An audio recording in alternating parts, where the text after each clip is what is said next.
Ladies and gentlemen, boys and girls, goblins of all ages, welcome to another edition of the greatest goddamn D&D stream on this world and the next half. Welcome, you goblins under the stairs.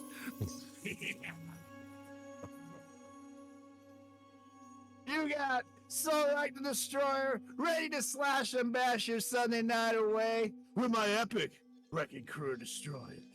You got Wilma Chattington watching NFL football as well. You got Fang the Mang. And of course, the greatest and gingerest of all D&D DMs in all the land. Yeah, it's Nate Gonzalez. Take it away, Nate. Boo-doo-boo-boo-boo. You forgot to mention that I am also watching NFL football on my television. Hey, Musashi. I haven't seen this game in a while. Welcome, never everyone. misses a game. I have never missed a single foosball game in my life. I know that those LA Chargers are top spot this year.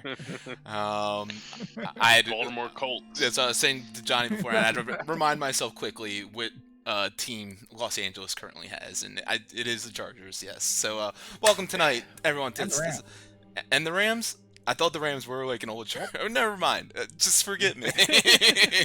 Welcome everyone to tonight's Sunday night edition of Goblins on the Stairs. We are happy to be back at it. Musashi, happy to see you in here watching tonight. We got a nice fun game that we are currently sitting in, night 137. Let's see if someone wants to do a recap from what happened the last time we were together. We gain a little inspiration or a potion. Oh, all right, go for it. I'll spit it again. Let's do it. So we had just taken out those pesky mind flayers who we had kind of caught lacking a little bit.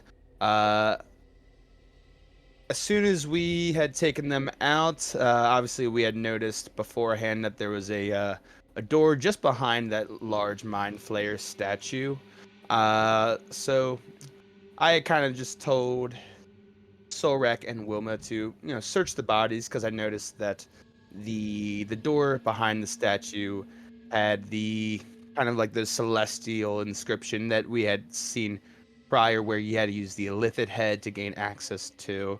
And me kind of getting used to it, I was able to pull out Azak's head, and without any issues at all or any assistance, I was able to get that door unlocked. While they're searching the bodies, I'm kind of perusing through the room. I see an array of not potions, but colognes in these bottles. So Fang, sticky hands himself, obviously doing what he does best, takes everything, but one kind of sticks out to him. It's got this little crystal on top. And so I was really able to kind of figure out what that was, because it had some arcane energy. As I kind of focused on it a little bit more, I was able to figure that out. But kind of got out of there, and we started progress forward. We assumed that we had to go to the hallway to the south, but we figured we'd try the other door to the north. I open that door, and I see two people in there. They don't see Solrak or Wilma, but they obviously see me.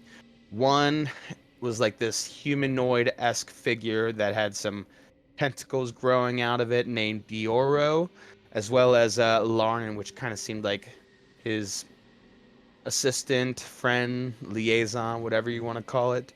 And we're kind of getting to chatting, and they are looking for Talavar. Come to find out, they're kind of with Talavar and his plans.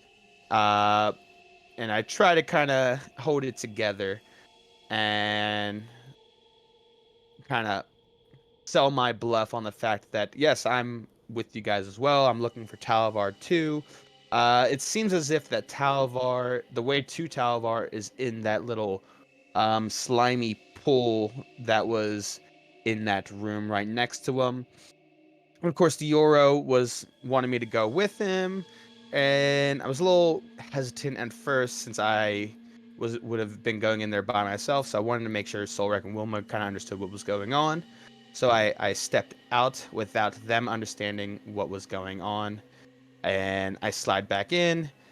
Dioro didn't want to take me in there at first. He wanted me to take me around to get prepared for to go see Talavar, which I started to get these bad vibes. So I said blueberry pancakes, which is kind of like the safe word that we've used in the past. And in come Wilma and Solrak, just as I'm being dragged away by Dioro, kind of playing it off as if they are also looking for Talavar, but they don't know who I am. And shouts out to them. They really saved the day. I try to get a sneak attack off because we obviously realized that this is going nowhere, and in order to kill Talavar get to Talavar, we've got to take at least Dioro down. So I try to sneak off and attack real quick.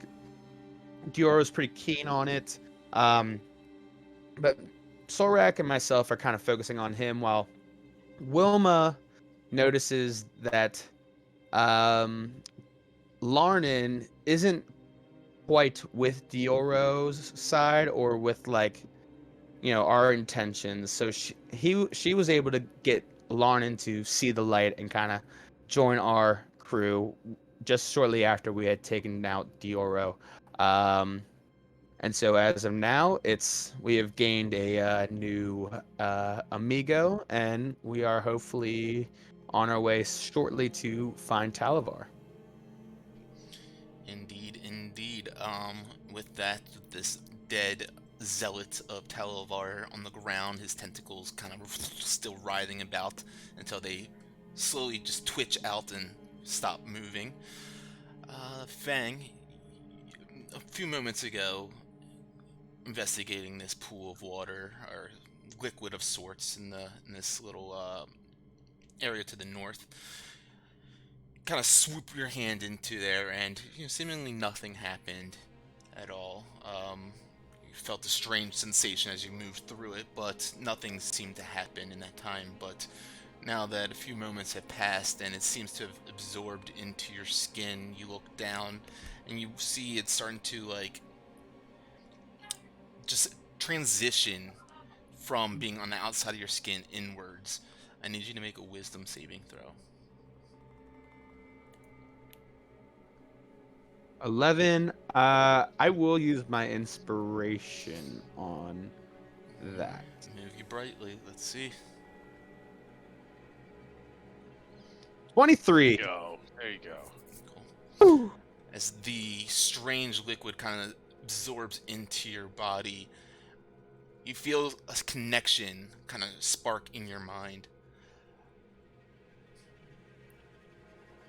And with that connection, you hear a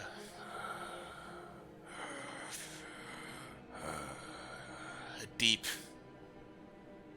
heavy breathing in your mind.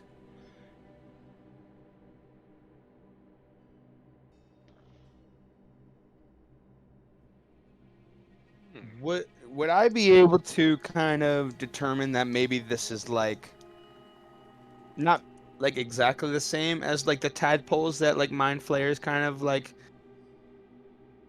put inside your eye, but like something similar, like a different Make an Arcana check. like a 16? 16. It's strange. The liquid that's in here, of course, looks somewhat similar to the liquid that was seen dripping from the brains in the first chamber that you guys walked yourselves into. That the statue of the Mind Flayer was holding right there. With that, you feel as though there's some sort of connection, as if this is some sort of like cerebral brain fluid or something that would connect this hive mind, and being immersed in it might even give you that sort of connection, and maybe even that might be why Diurno could hear the calls, the whispers of Talavar coming from this area.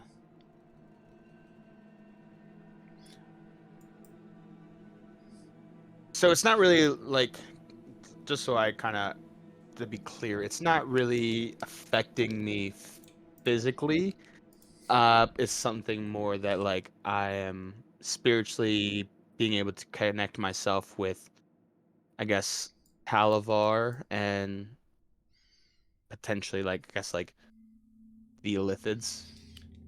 Yeah, you're not certain, but you do know that the lithids work in a sort of hive mind state, all connecting their consciousnesses together, Got it. and it might seem like there is some sort of inkling, small little droplet of that has maybe happened with this kind of contact with the fluids.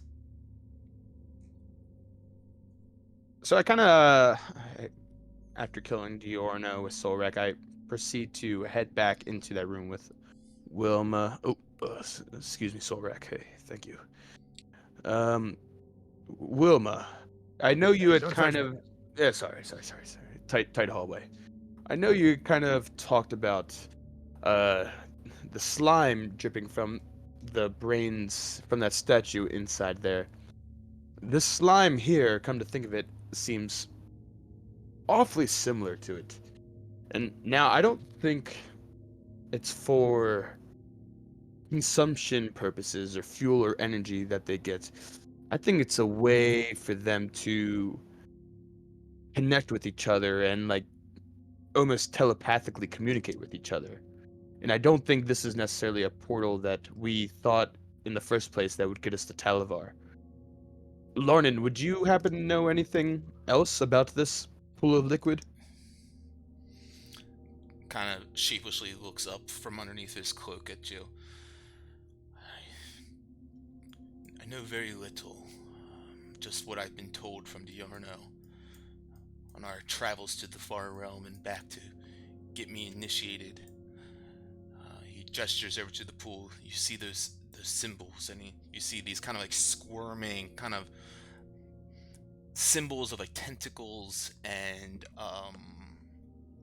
eyes and brains kind of moving about along the side of this little pool here, for lack of better words. And he says, this place was once, many years ago, an original temple or home of lithids, of mind flayers, trying to bring about some sort of new leader to themselves. It was a collection of them, if I recall. You know, they weren't quite as successful as the current movement of fanatics are. You see, there was a lot of infighting with these groups of mind flayers back then. Did you ever see Diorno specifically doing anything with this liquid, whether it was just simply, I don't know, washing his hands with it or drinking it? He delved into it quite a few times, ensured that the whispers were coming from the depths of the liquid. He mentioned that they were louder and louder once he was submerged. All right. Well, Wilma, Sorak, Larnin, well, bear with me on this one as I step into the pool and just kind of I kind of sit like, down. whoa, whoa, whoa, whoa, whoa, hold on. Maybe, I mean, Larnin, if you're already, you know, little, little sick, maybe, instead of Fang here, why don't you try maybe stepping in and seeing if you could relay to us kind of what you hear, what you see. I step out. Certainly. And Fang, as you go and look over there, and you're about to put your foot in, you notice for the first time, because you're really about to like immerse yourself in, or submerge yourself in there rather. You notice these tiny little tadpoles swimming around in it. Yeah. Yeah, Wilma.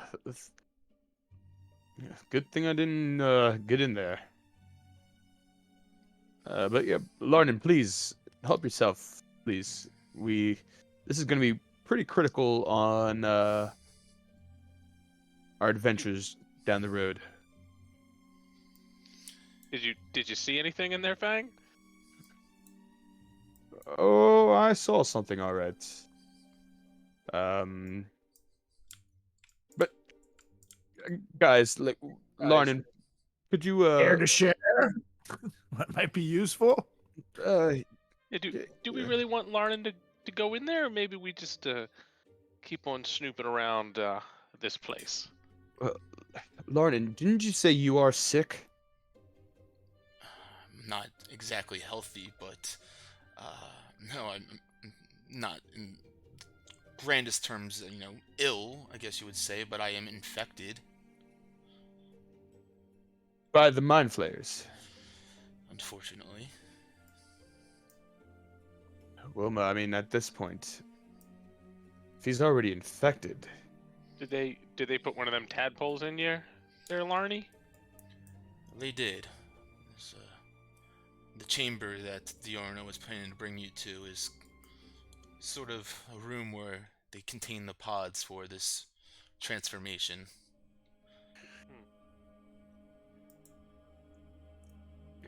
and Well, you go into the pod after the tadpole gets implanted, or that's where the tadpole gets implanted? Um, Down there Just said that. is where they will perform the ceremorphosis, the transformation itself. Yeah. well, if you guys think we can learn something from having Larny take a dip, that's fine by me. Otherwise, I mean, I suggest we kind of, this area gives me the spooks. Wilma, as you Yeah, say it that, seems to me that. go on. Go on. It seems to me that this would just be an area where they house the little guys, like looking at them, like little shrimps almost. So I don't know. That would be useful to have them take a dip in there. I agree. But if we happen to see those pod rooms, it might be useful to destroy those, so we don't end up on the wrong side of them. A little destruction never hurt nobody. As I like your thinking. as Sorek, as you point the tadpoles out to Wilma once again, Wilma takes a look over there and notices. Actually, make a perception check. I know your passive's high, but let's see if we can get even higher. There's perception. We got there. We can. Oh yeah. We can. You look down into the pool, and through the thick, viscous, green, goopy liquid, you see two slots out the back, almost like tunnels, that look like they go through the wall and into another space of sorts, perhaps. How big are these slits? They're much too small for any humanoid. They are, about this. It's like a plumbing like pipe, essentially. It's big enough. Yeah, steamboat. Jesus. It's like about an average size pipe.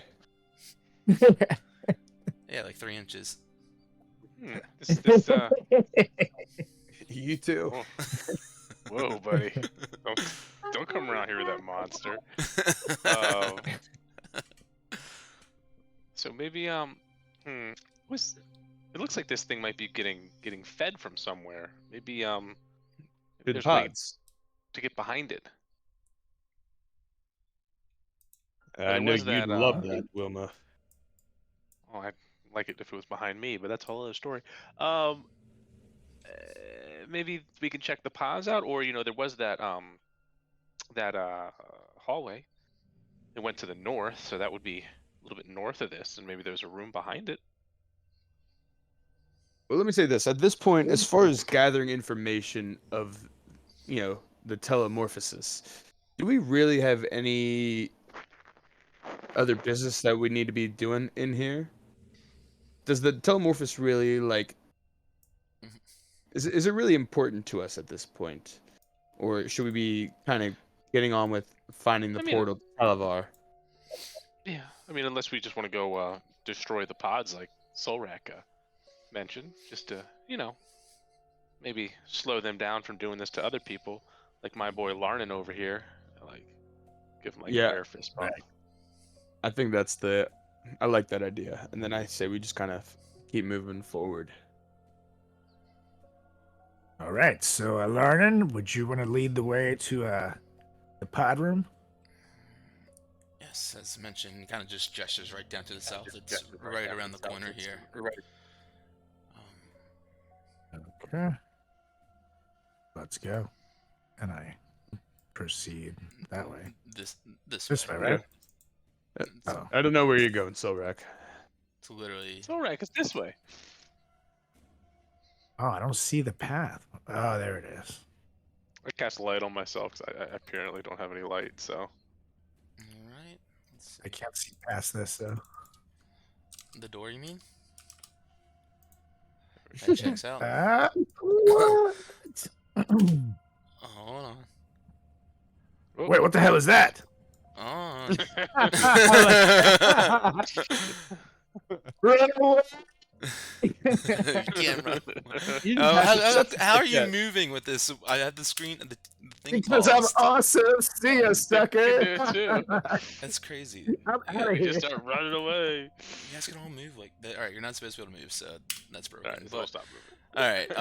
As you guys walk in here, this room glows with this like phosphorescence as you look around and you see these glass and metal pods, these organic shaped metal pods, all sorts of strange curvature coming off of it, with this phosphorescent goo inside of it, just large enough for some sort of humanoid to recline in. And what you see, Silrak, is you immediately kind of freak out, are these 6 hideous, or at least you see right off the bat, 2 hideous monocular kind of creatures, one-eyed creatures with spines on their backs that lounge in these pods, and they seem to have tiny tentacles growing off their faces.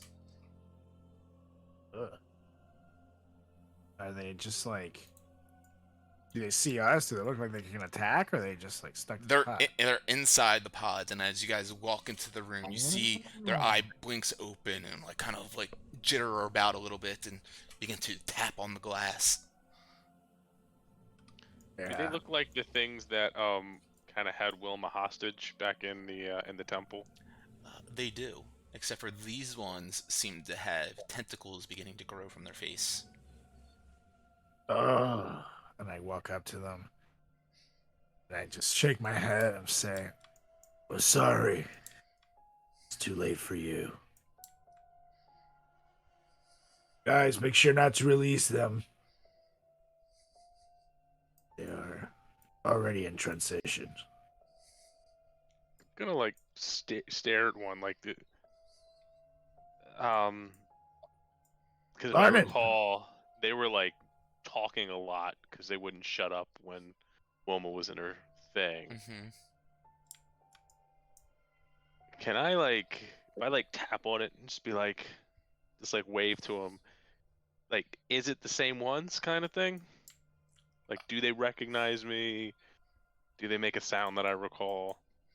Go ahead and as you tap on there, the eye wide, kind of glowing with this green aura, yellowish on the center, begins to blink rapidly at you. Make an investigation roll. That's not good. 11? 11.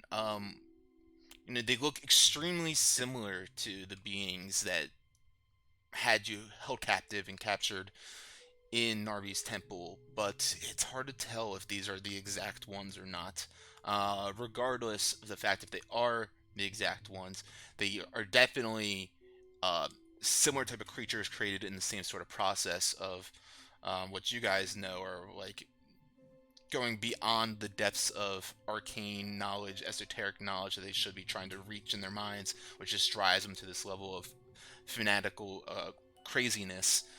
And it seems like, they're taking that fanatical, crazy wizard that's been transformed into these and taking that step even further now. So who knows who is maybe even originally making them into this beast, creature, monstrosity that they are. But like I mentioned, they're now taking that even further into some sort of aberration. Just kind of like seeing the connection. I just kind of like think, and I kind of say outside, like, so before, the Mind Flayers had a lot of infighting, and now they don't. Is that maybe because Narby made a bunch of Mind Flayers? That he kind of, birds of a feather stick together kind of thing. Lauren would say, the Mind Flayers that used to be here, they were from all sorts of different clans. And I think they were trying to raise up a new leader, a new elder brain to lead their pack. But because being from different clans and whatnot, different areas, they could not get along and meet. The meeting of the minds couldn't be, so to speak. And the fighting got bad, and many died, and eventually everyone just left. They just could not create that new leader. So, from what I understand, is that the Mind Flayers that are here now were summoned not long ago. Their spaceship crashed into the mountains north of Waterdeep a few months ago, and since then they've made this their new home, being beckoned and called by a leader to raise him up to be the leader of their hive mind. Well, do we want to try to crack these open and kill them, guys, or do we just want to keep on moving? I mean, we came in here to destroy the pods, but seeing them in here now, I'm almost wondering if maybe we should just leave them alone. Leave them alone until they're released on us? We'd only be helping them and us. There's only... Whoever put them here will only be back to release them when the time is right. Kind of look at Larna. About how long does this transformation take? It all depends. Once the Elithid tadpole has reached its way into the brain and begun feeding, the transformation can happen at any moment. It all depends on when they decide to flip the switch.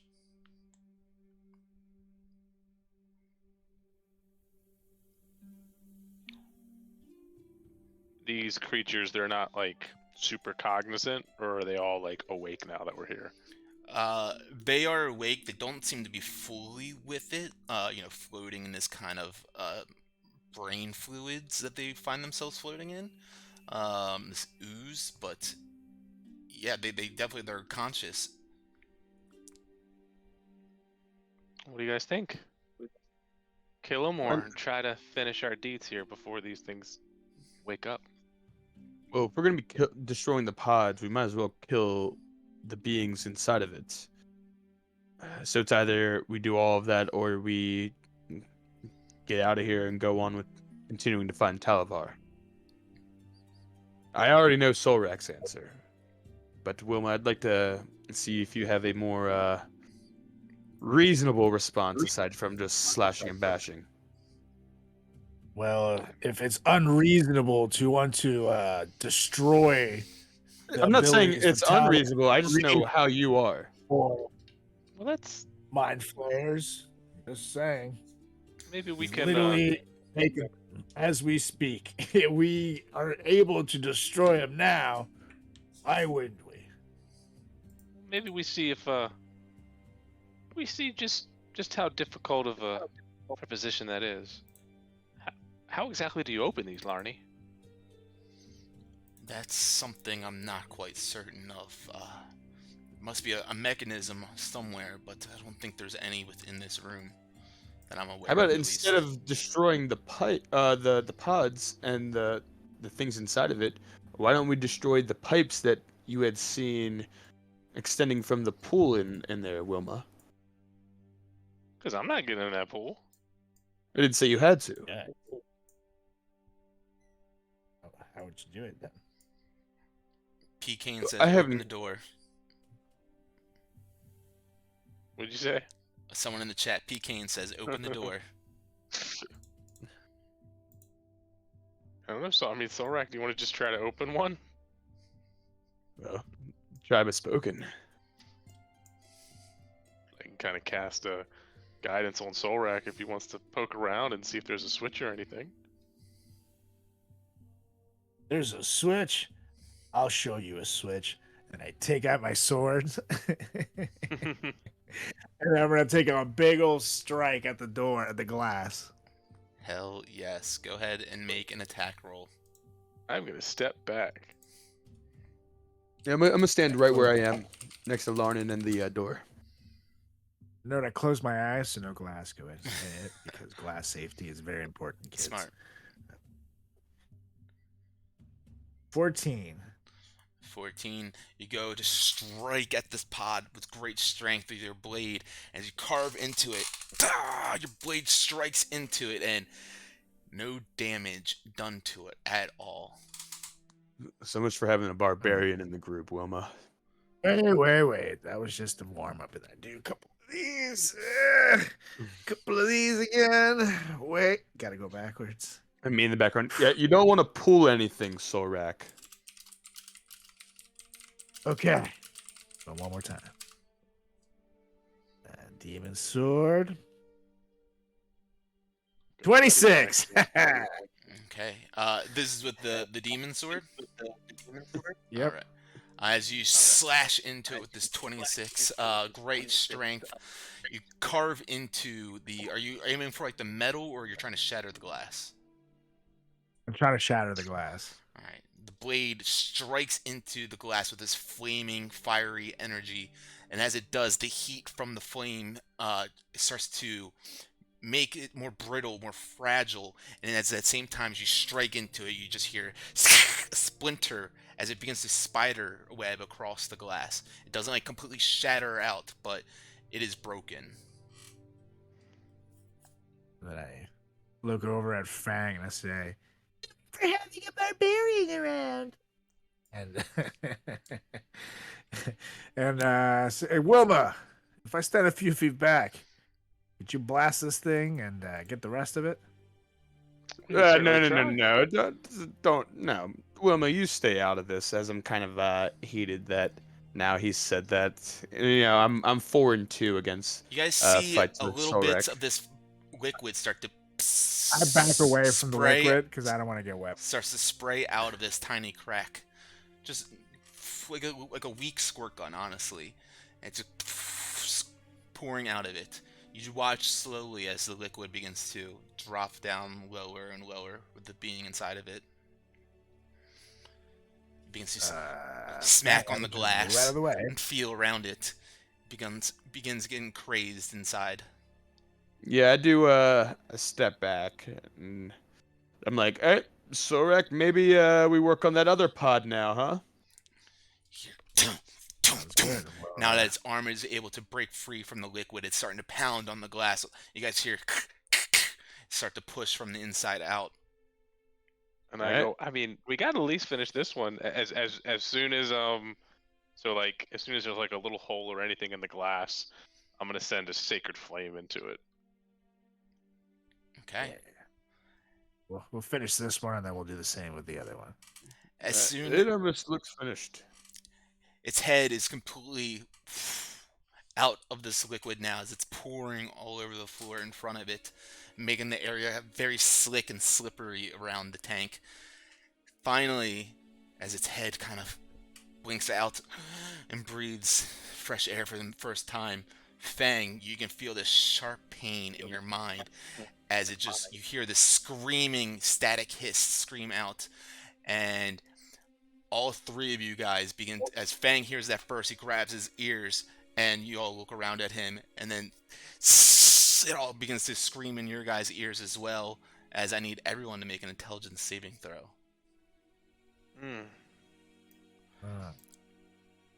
Oof, 8.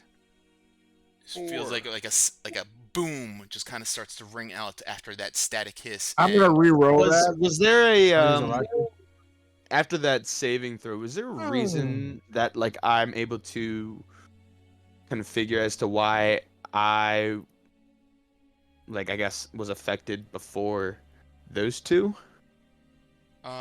Maybe. Let's find out. Let's see. You guys all Play take Baldur's over. Gate 3, you have a theory. Let's see.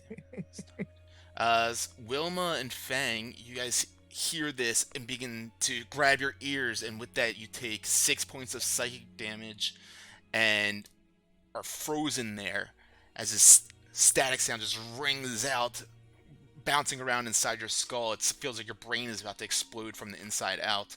Sorak, you see this happening. You are seemingly unaffected by it. I'm going to roll for Larnin. And what do you do, Sorak, as the two of them are stunned? I'm gonna walk up to this creature thing as it screams, and I'm literally just gonna stick my sword through the hole and flap, kill it. All right, Larnin saves his throw. Go ahead and roll to attack again.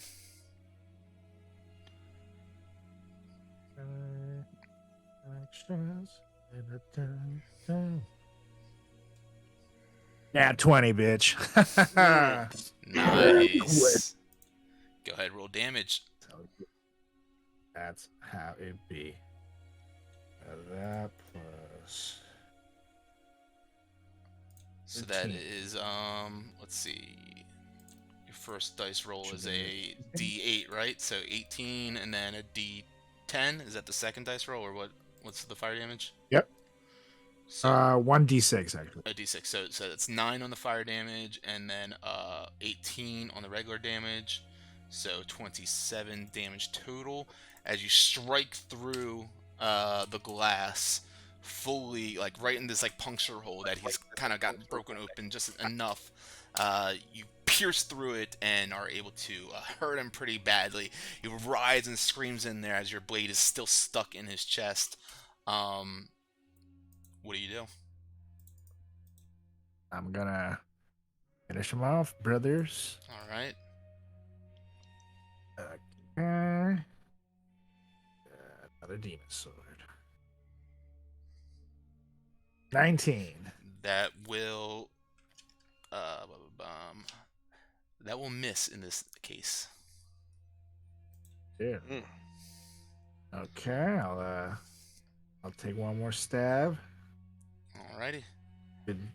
I'll use I'll try demon sword, and if not, I'm with Dawnbringer. Finish him off. There we 28. go. That will hit. Very nice. Okay. Wait. Ignore this roll because for some reason the 2d8 thing is stuck on it. I'm just trying to clear it. Yeah, it's stuck. So, 1d8 plus 4. So this plus 4 is 6 plus my fire damage plus 4, 10 damage.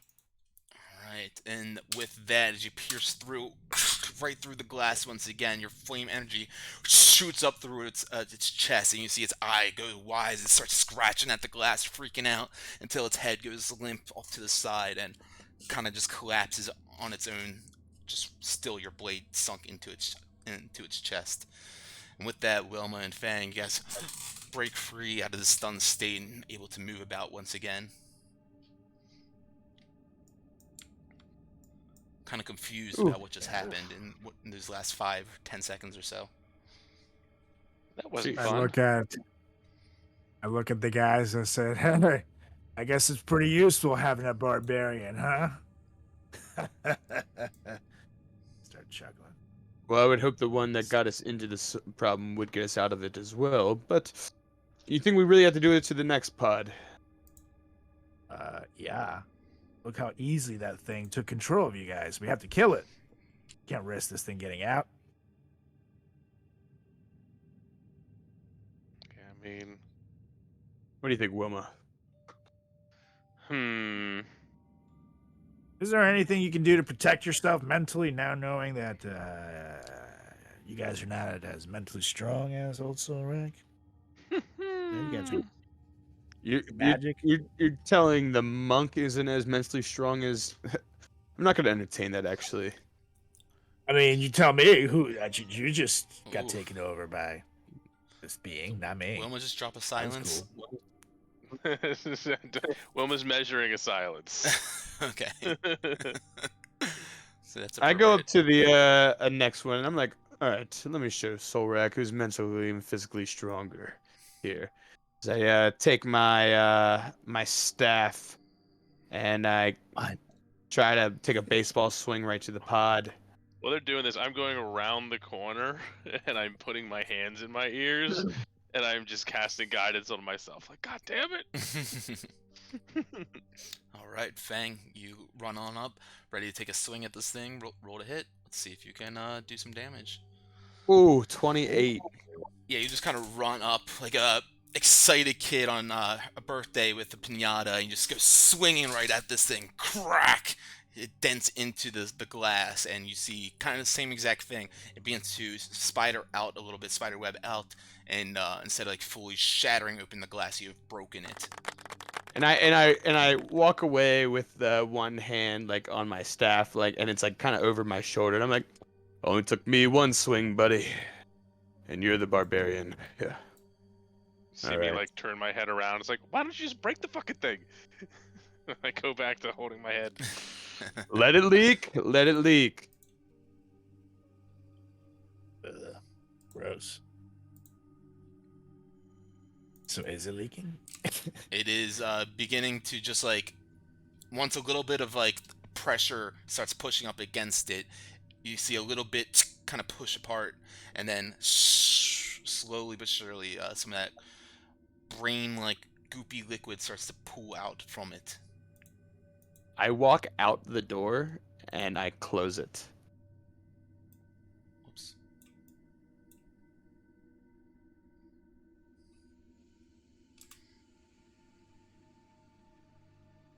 I'm just gonna walk out the door and leave everyone else in there and close the door. That's what Fang's really gonna do. Sounds like a really smart plan. I'm gonna just walk up to the thing, to the hole, and just not even wait for the creature to wake up and try to stick my sword through it. All right. As you do that, Lauren looks around at you guys, kind of doing this. Says, "Look, I understand the threat that they perhaps pose on all of us, but do we really think this is the best time spent going around and just one by one smashing the glass and then killing them? There must be some other way. And if not, then perhaps just moving forward with what you all had in mind."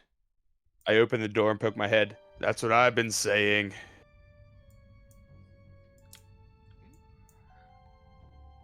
Wilma, as you begin to walk around a bit down Walk there, around. you hear tapping on the glass in the most southern tanks. Like a gurgling, bubbling kind of sound.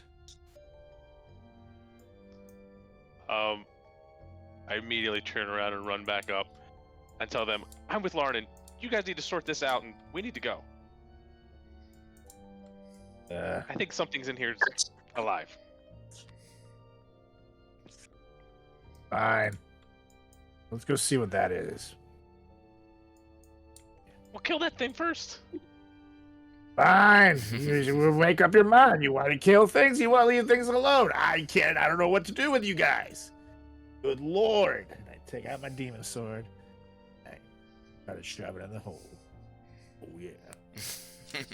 As the liquid starts to pool out of it, it begins to open up a little bit of a larger hole.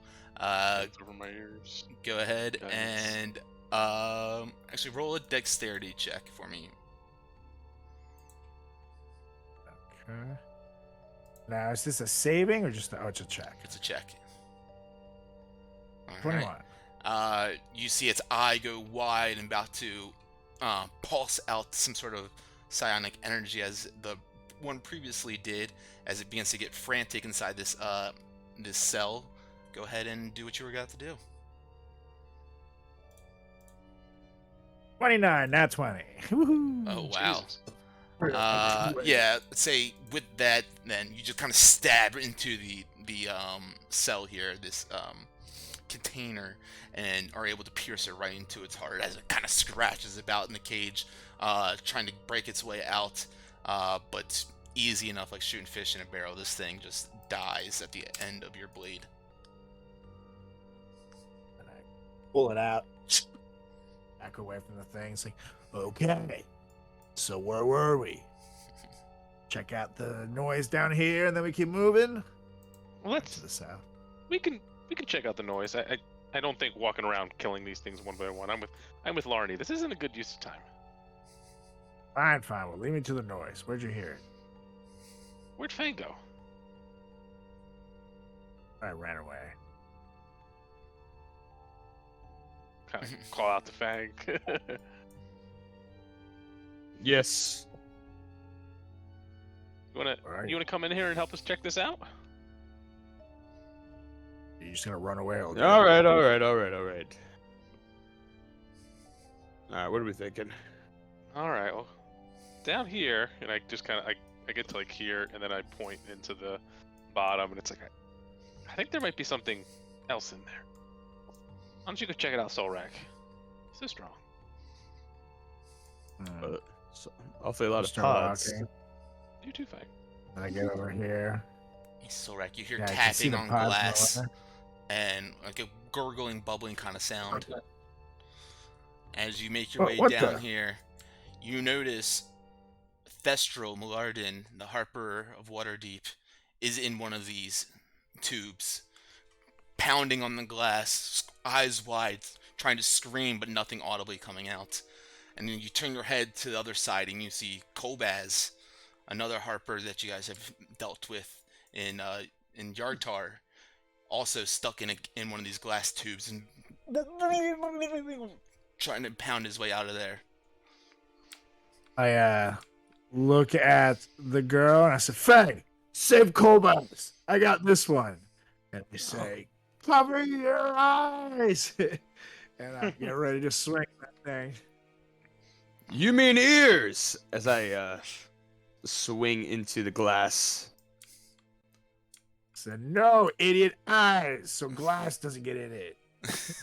You guys are both yelling as you're distracting yourself, and you strike into them, and both of you do like a horrible job with this.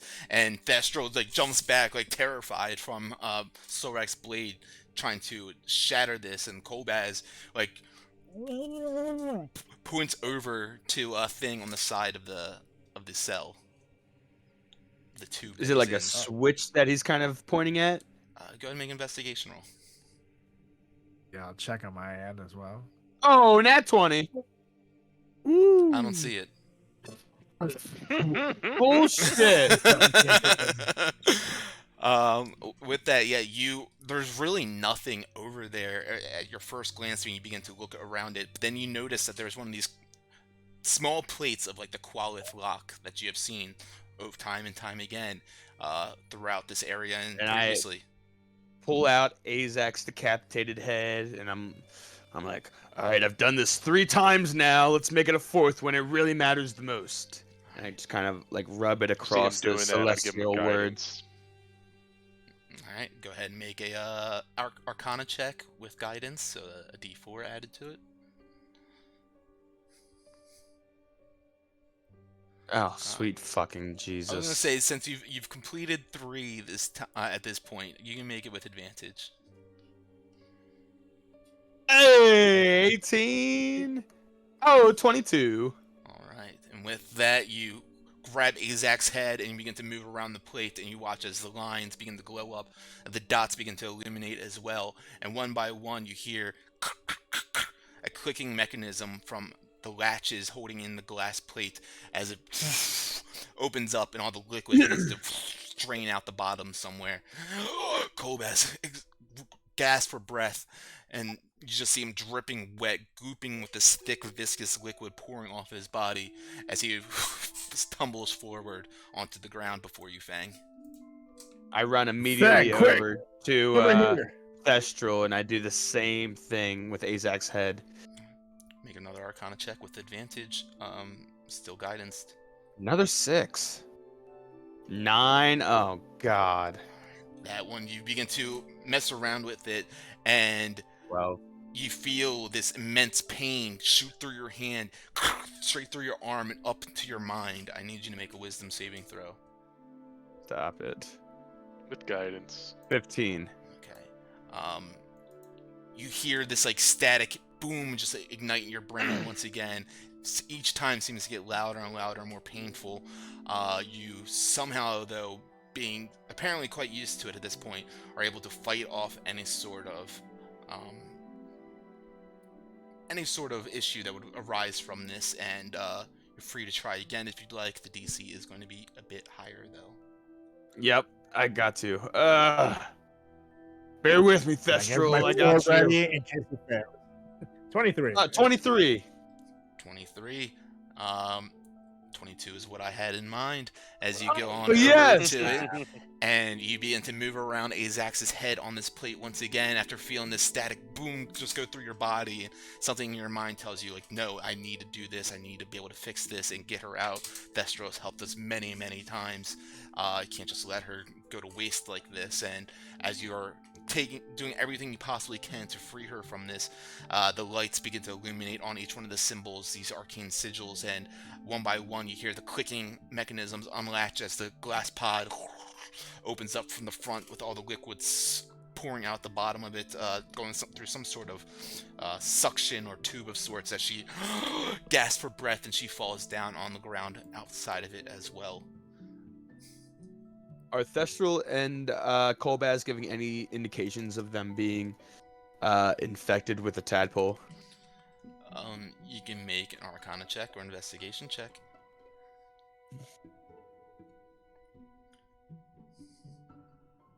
$18 You got guidance Arcana. Still. You still have guidance. It's like 10 minutes, I think, or a minute. Ooh, 22. Yeah, as you look about her, it's really hard to tell at first, but you do notice that there seems to be no sign of anything like going in. Like, her eyes seem normal, her ears both seem normal. All of the cavities within her face where typically this would be implanted, they seem to be normal. What about Kolbaz? As you investigate him and check out his body on over real quick, you do seem to notice that there is a little bit of blood that is caked on his face, right underneath of his eye. Wilma. I kind of pull Wilma and Thestral to the side, and I'm like whispering to them because I don't want Kolbaz to hear. Thestral, you seem to be okay, but Kolbaz, on the other hand, unfortunately, he may have been infected already by the tadpoles and this and the mind flayers. So I don't know if there's anything that you guys can do to kind of help, uninfect him, if that's the best way to go about saying it, but unfortunately, he's definitely infected. See if she's like blinking and like wheezing for breath right now. She finally has made her way into actual open air for the first time in who knows how long. Fang, Solrak, Wilma, thank you. She's giving some feel around her face. They didn't get to me, but she looks over at Kolbaz. I saw what they did to him. It was terrible. Tell us what happened. They took Kolbaz unconscious and placed him in the pod. And while he was in such a state, they took upon this tiny this bug of sorts, and they put it up to his face, and I watched it wiggle its way into his eye, and deep into his mind, and he screamed out with pain and anguish. And if it wasn't for you all coming, probably would have been next.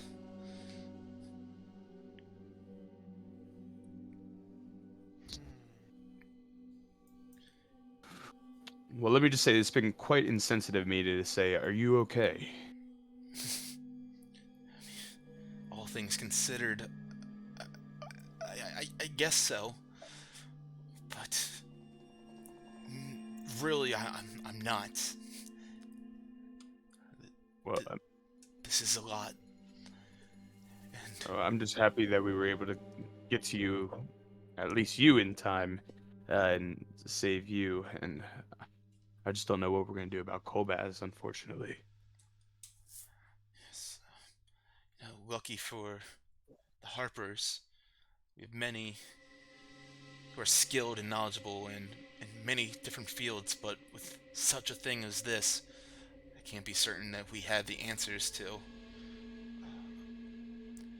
If we're able to bring them back, though, to the Harpers and to Moongleam Tower, perhaps,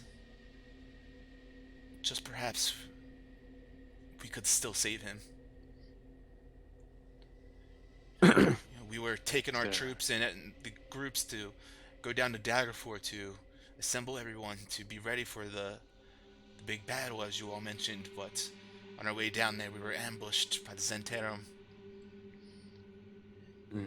Although many of us got away, Kolbaz and myself had to sacrifice ourselves in order to save many others. Well, it's rather courageous of you two. I know that. I'm sure that was a very difficult decision. Do you, by any means, have any way of getting Kolbaz to Moongleam Tower at this very moment? So, unfortunately, they took my spell book from me, but if I take a little bit of a rest, I can focus and practice and possibly get my teleportation skills back. Do you think that you will have enough time to get him there? She kind of And looks over perhaps at him on the our floor. friend Lorning, and I point to our buddy with the tentacles starting to form on his face. He's been helpful. He's saying that he needs help as well with this infliction. I think That's he's right. right in the stages with Kolbaz. He's been a little bit more progressed. Oh dear. Oh dear. What a terrible predicament we have found ourselves in. Mind flayers in Faerun. I thought those stories were just fables for ages long gone, but this is a nightmare that we're living in currently.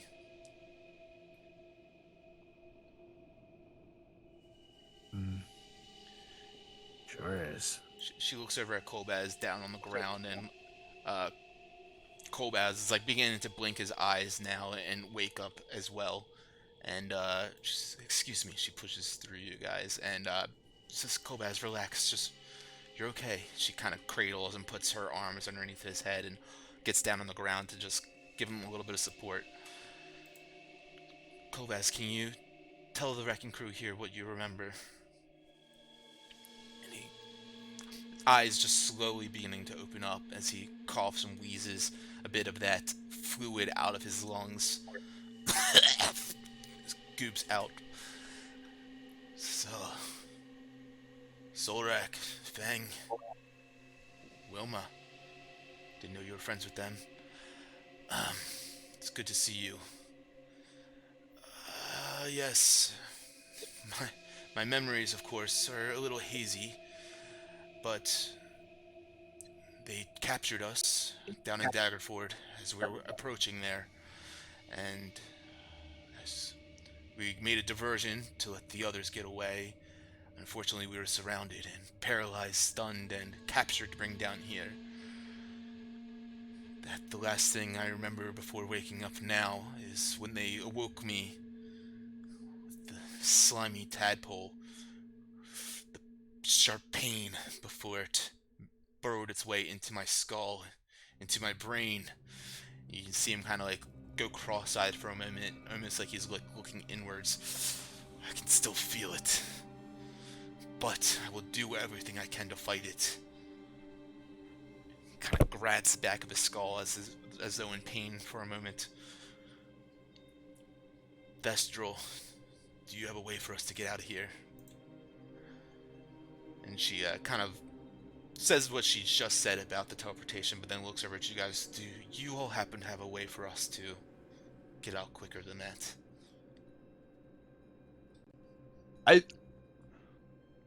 Quicker than teleportation? Certainly not. Well, it would require Thestral to, I guess, rest and, replenish her energy for them to teleport.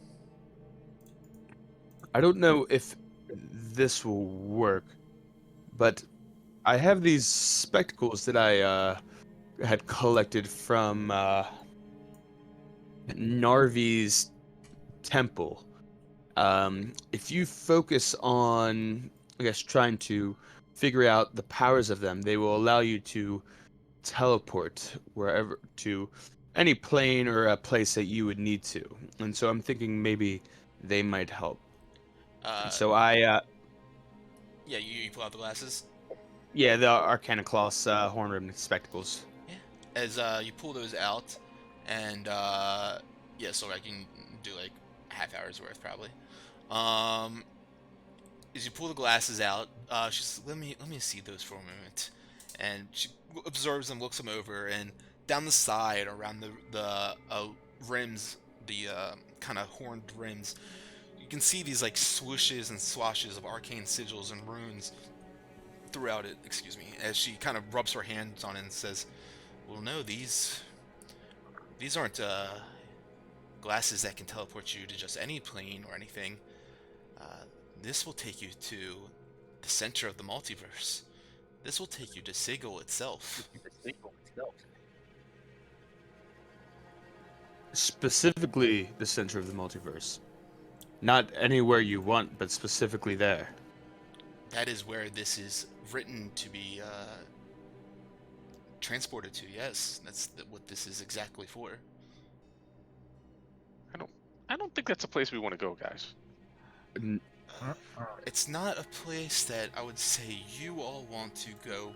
However, being the center of the multiverse, there's a few ways in and out, and many travelers make their way through there. It is the most traversed area in all of the multiverse, Sigil itself.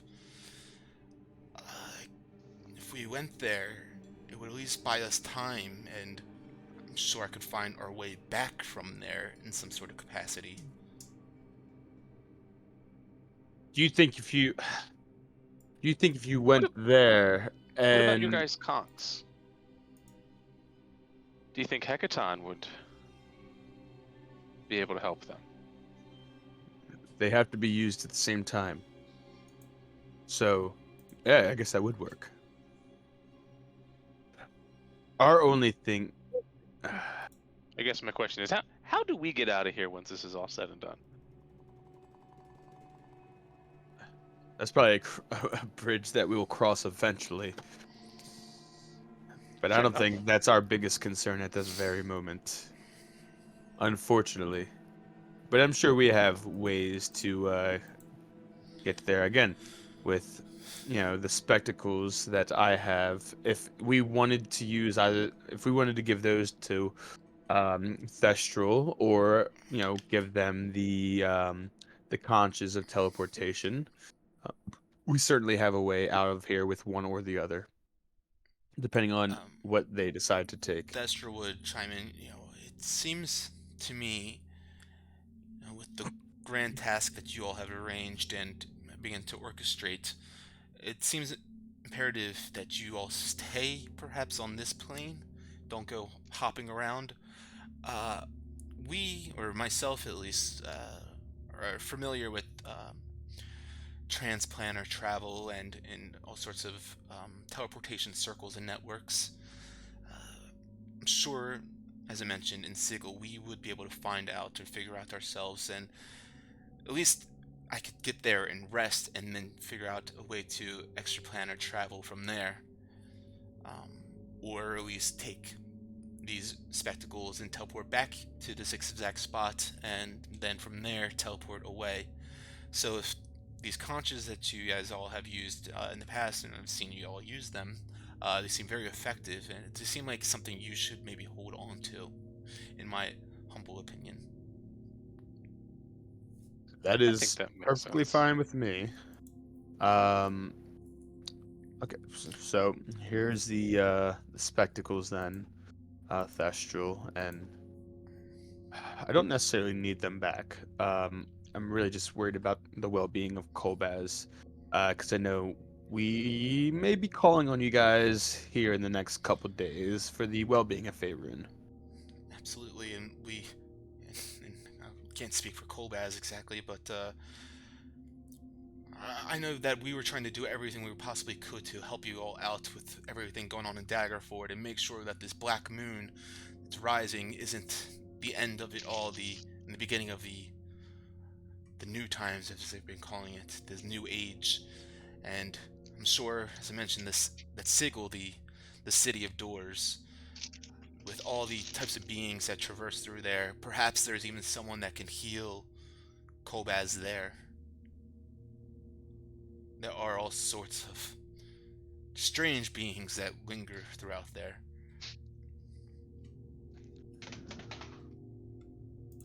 I think that just about settles it. Which reminds me, Theshel, how long have you and Kolbaz been down here? Because we've been down here for what, 2.5 days, guys? It seems. It's about 2 and change. Yeah. How long have you and Kolbaz been down here, if you know? It's been about 2 days as well. So pretty much been. I was just gonna ask what, I guess, outside looked like, but I imagine you would have the same answer as, or same information as we do at this very moment. Yes, just as mentioned, that it seems around Daggerford that there's all sorts of ambushes happening, people being kidnapped and taken to one place or the other. Unfortunately, we were brought to these dark, dark place. Mm-hmm. Well, Godspeed to Sigil, and I'll be thinking about Kolbaz and his well-being, and I'm sure we'll be seeing you guys here in the next couple days. Thank you for freeing us and saving us, and I promise that I will get Kobaz back on his feet as quickly as possible, and we will join the calls once again. Beautiful. We'll see you soon. She kind of puts on the glasses and, still holding Kolbaz up with her arms, begins to focus in on them, and you see her begin to mutter some esoteric arcane words to herself and begin to do some sort of hand gestures. And with that, this swirling vortex of energy, arcane energy, begins to swirl around them, and a bright flash of light, it just blinds you guys for a moment, and as it succeeds, they're gone.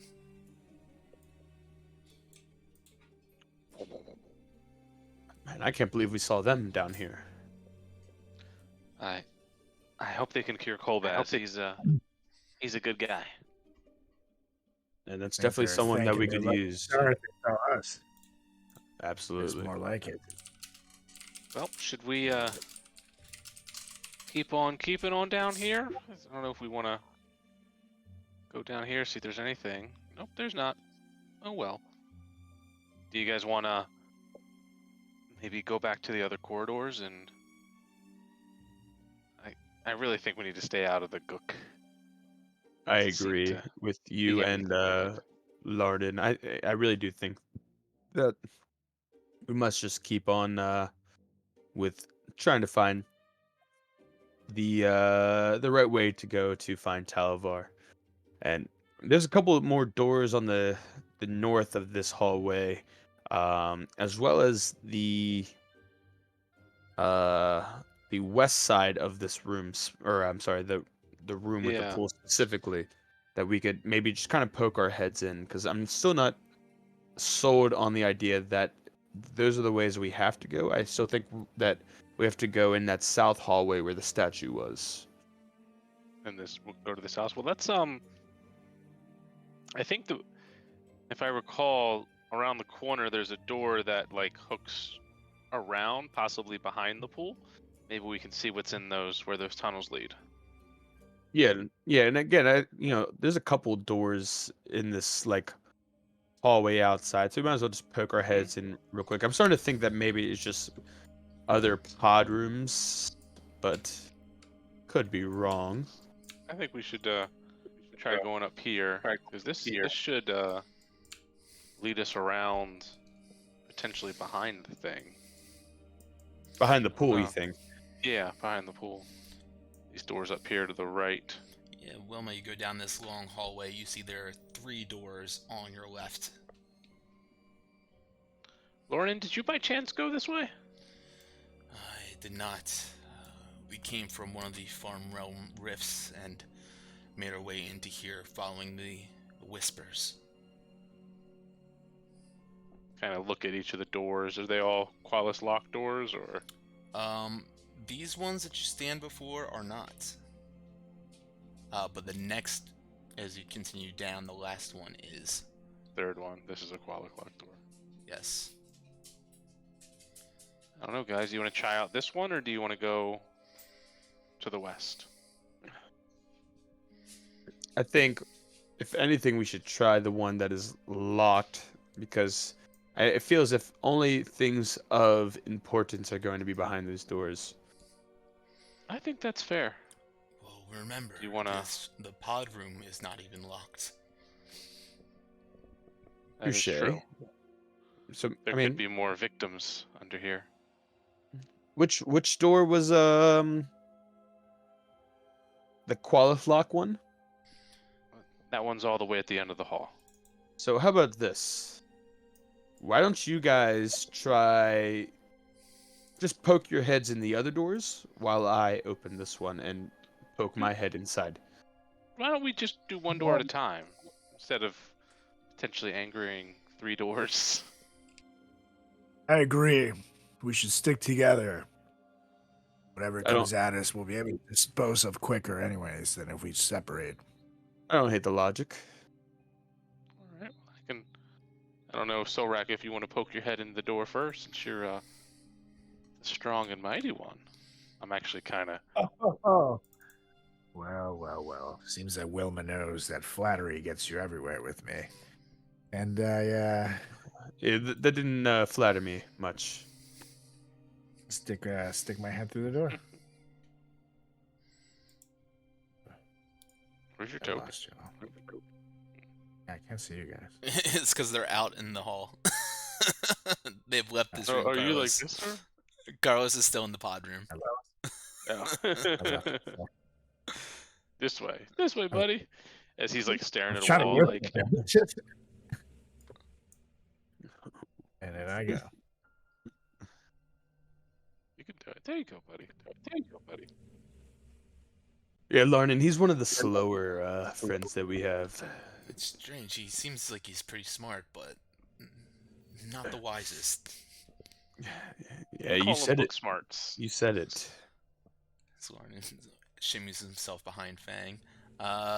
So yeah, Solrak, you see 2 doors to your left. There's another. Oh, you push it open. Yep. As you do, you see that there are this kind of like strange granite stone in here, same kind of curvature, organic shapes that you've seen elsewhere, giving it a very kind of smooth, organic feel in here.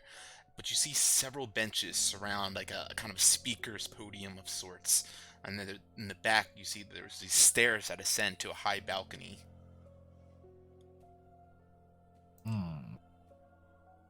I relay that information to the crew. Anybody in there? No sign of Doesn't anyone. look like it, but Did we check the other door first? Fang, the whisper or the breathing in your head begins to get a little bit louder as this door opens up. I'm starting to. Ever since I touched the liquid in that pool over there, I've been feeling these breaths or whispers, I guess, in my head, and definitely got a little bit louder as we opened this door. I don't know if it's this door specifically or the direction we're going with the hallway. Solrik, you said you don't see anyone in here? nope. No. And Maybe we should try the next doors then and see if the whispers or breaths get any louder in my head. I start pondering in my head why Fang would be so connected. I don't say anything aloud, but seems like everybody else who's been disconnected has been infected. So I feel some slight suspicion. I don't voice it again. Go click on the top of your rolls and roll to DM and do an insight check for me. Whoa, we're sneaky. But if you get a nat 20 or nat 1, you still have to press the button. Right? You said it was insight? Yeah, and make it blind to me. Only roll to me. Okay. Alright, so let's do Dungeon Master. Let's do it. Okay. You get it? Yep. I'm gonna send you a message. Ooh, this is like D&D footsie, you guys.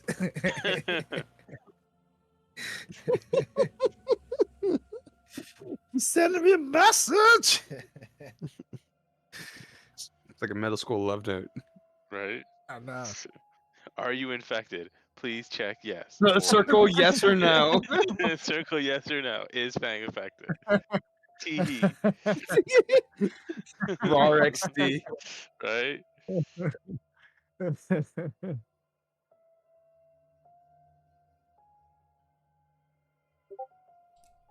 I heard my squeak. Beep. I heard your Discord go off.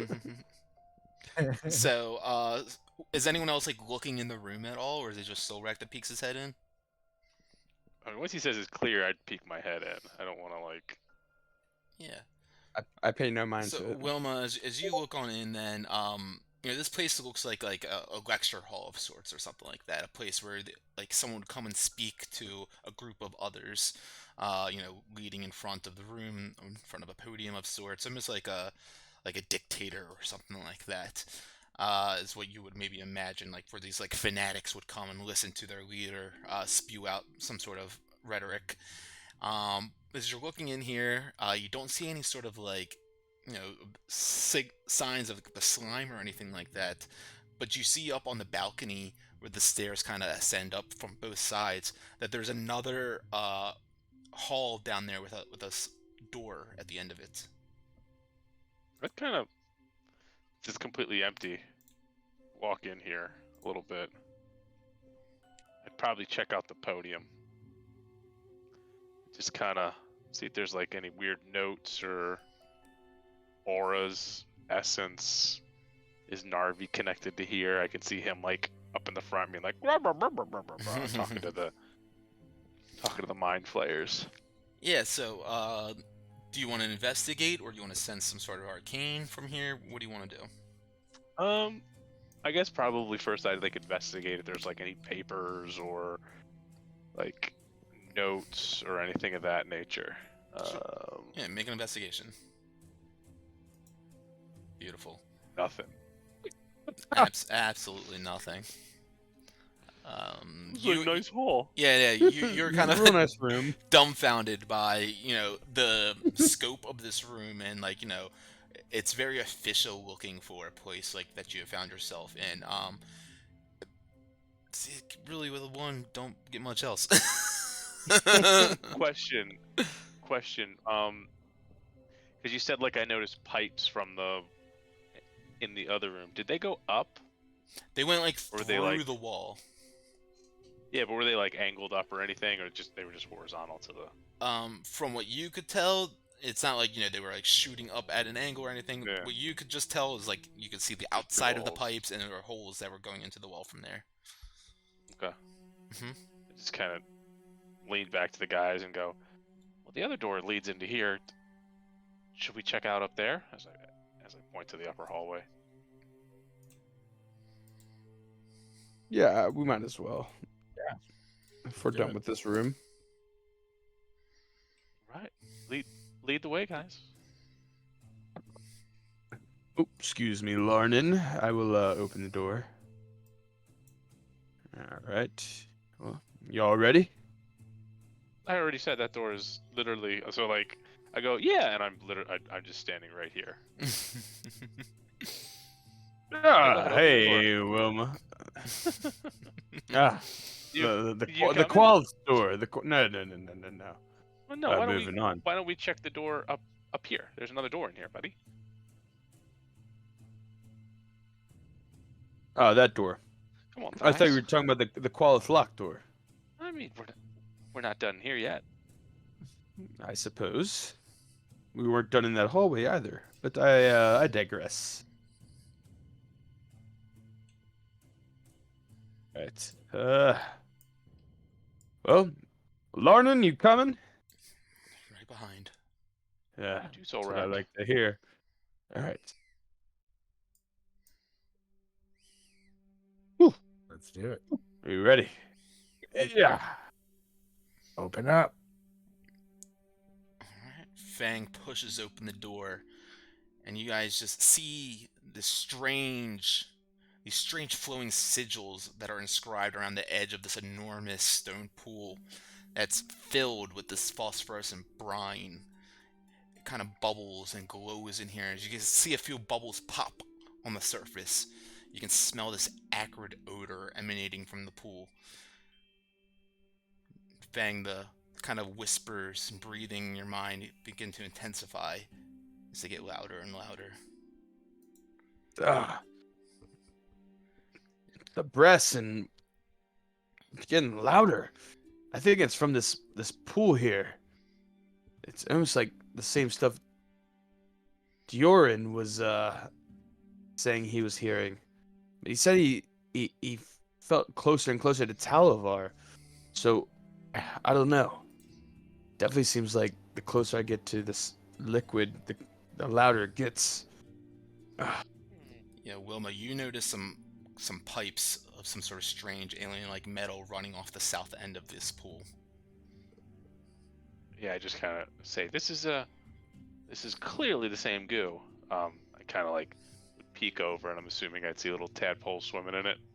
You do, and as you look over, that a tentacle slides out from the pool and just kind of caresses around the edge of the pool on this mold-crusted rim, kind of running along some of the sigils, and then recedes back into that as you watch another bubble pop. I hop right back and go. We should probably get the fuck out of here, guys. Well, Wilma, real quick. I believe me, I don't want to be in here much longer either. This pool is obviously feeding the pods in that room.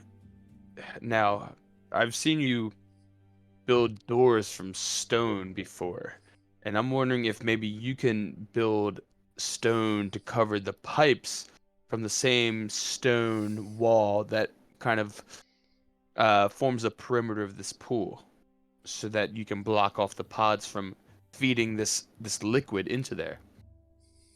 Why don't we just poison the liquid or mess with it? Because the tadpoles are already in there. Did you guys not see the Yep. giant Sure. tentacle? And You guys see Larnin grab his temples and being still wince and looks down at the ground. Guys, I have a bad feeling about this. We need to go. All right. As Fine, let's get out of here. and no, if you guys are looking for Talavar, I can sense him deep in the pool, somewhere. I have I'm not getting I have an that pool. idea. I have an idea. Everybody out of. Let's just get out of this room for a second. I don't like it in here. All right. Back out. I kind of like shut the door. I just kind of like look at Larnin, and I'm just like, how much time do you think you really have left, Larnin? I'm not sure. It could happen at any moment. I do know, though, is that I'm not going back. I want to live out the rest of my minutes, hours, days, weeks, whatever I have being a hero. Wilma. Do you want to be the one that finds Talavar? Kind of gulps as he swallows this thick saliva in his throat. I do. I'm afraid I can't do it alone. As mentioned, I'm not nearly as strong as the rest of you.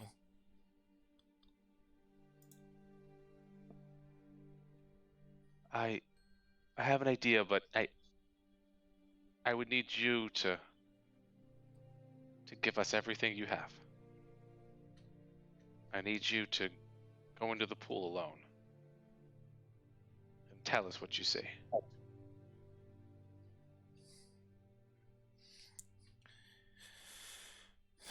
He takes a deep breath.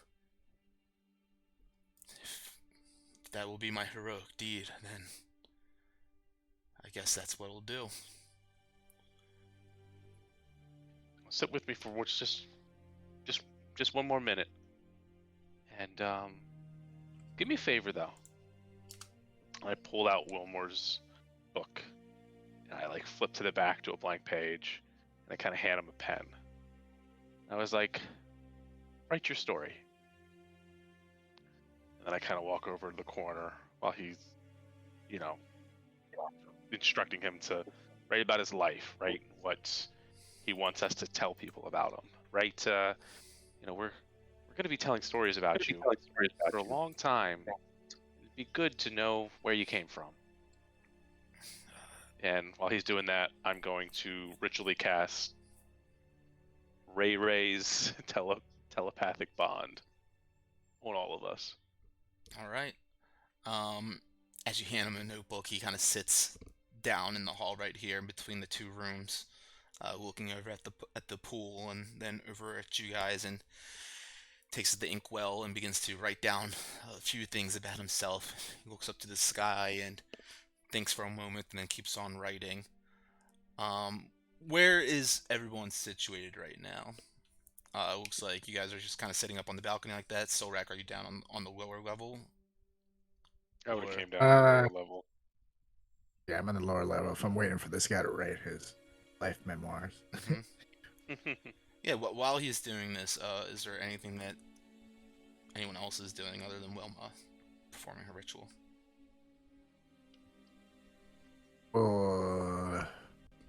Yeah, that's cool. I'm honestly just sitting there collecting, resting up and collecting energy.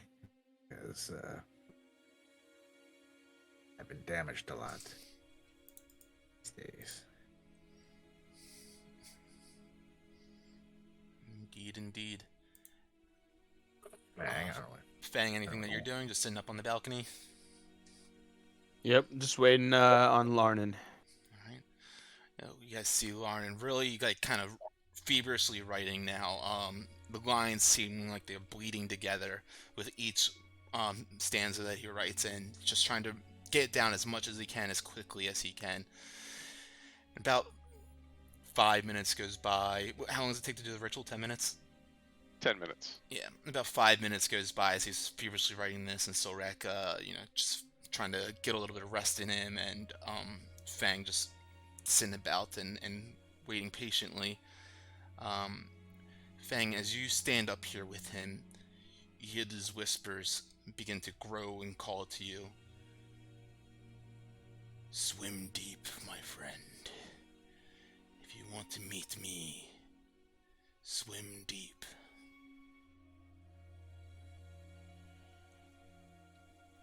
I look down in Wilma and Solrak, and I let him know, guys, I don't know what's in that pool. I don't know if I was specifically infected or not from simply touching it, but these whispers are getting more and more detailed. I'm hearing, I don't know if that's Talavar speaking to me from, having this potential connection with him, but he's telling me to swim deep, and I think it's in that pool. So, Larnin, whatever you're doing, make it fast, and we need you to know. We need you to get down there so we can know. As you say that, he kind of nods to you. I'm writing as quickly as I can. And as soon as he says that, Fang, you're looking over at him, and you watch as a tentacle shoots out at lightning speed out of the pool and immediately smacks over in the direction of Lauren and wrapping itself around him. The inkwell and quill flies out of his hand. The journal flies out of his hands as he gets pulled towards the pool. He screams out, reaching out for you, Fang, as he vanishes. I grab his journal and close the door real quick, and I read it. And I come running up to see what the fuck happened. What happened? Well, I thought we closed the door. Wilma's intuitions may have been right about the tentacle. So why are you reading a book? I just put my whole body weight against the door. It's not just any book. It's what Larnon was writing, his life story. Seeing what he had to read before he was completely taken by the tentacle in the pool. Rather than trying to save him, you just decided to read his memoirs? How can I Great, save I'm what's sure already he going to really be... appreciates it. He's already gone. How am I supposed to save him? As you guys sit here, Not only from arguing, the tentacle, Solrak, the you hear tadpole. a gurgling, burbling sound coming from the pool to your west. As you quickly look over, you see a slime-covered worm of immense size, massive, like an experiment gone horribly wrong. It's got these frays of a head that kind of spread out like a flower almost, with these tentacles writhing out from it, sharp teeth and a circular maw surrounding the tentacles that screams out in the air. You see it's got this constant vicious hunger. It looks like it's permeating as its torso and this worm-like tubular body begins to pulsate. And I close the door quickly, and then I turn around and face the guys. So I got good news and bad news. I thought we had the door closed. Well, So the when good Lauren news- was writing the note, he had the door open because I said he was looking over at the pool. But go on.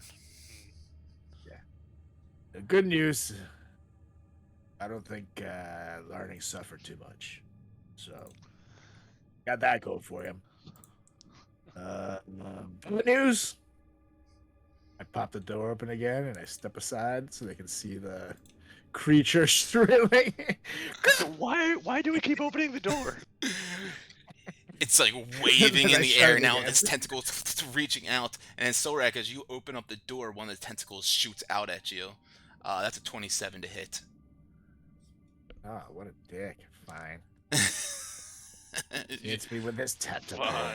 Does 21 points of bludgeoning damage plus 18 points of psychic damage as it grabs you up by the tentacle. It holds you up in the air over the pool now. Begins to retreat back down into the pool. I need everyone else to roll initiative. Or everyone to roll initiative, but Solrak, yes, you are grabbed by this thing as you open up the door again to show them. I take it I wasn't able to read anything from No, you what were Larnon not. wrote. Yeah. And it's not very exciting anyways. Yeah, I didn't think so. He lived a life that he was not he didn't like, which is why he did this.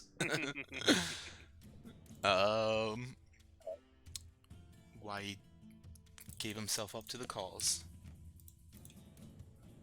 Alright. Everyone rolled initiative. We got the Solrak Yeah, initiative. Yeah, buddy. I don't 20. know. I see. Okay, cool. I don't see it in the rolls, but I see it in the thing. All right, so Wilma, you watch as Solrak gets grabbed out of the room here and is being held up and being by a tentacle and gets submerged down. Solrak, as the tentacle wraps around you, the tentacle begins to recoil back into its gullet, and you guys see that Solrak is now completely being swallowed by this beast. Carlos, make sure your dice rolls aren't still being sent to the DM. Oh yeah, That that's could be probably what why. it was. Yeah. I just So you are right now blinded and restrained, Solrak. okay. Wilma, you are up.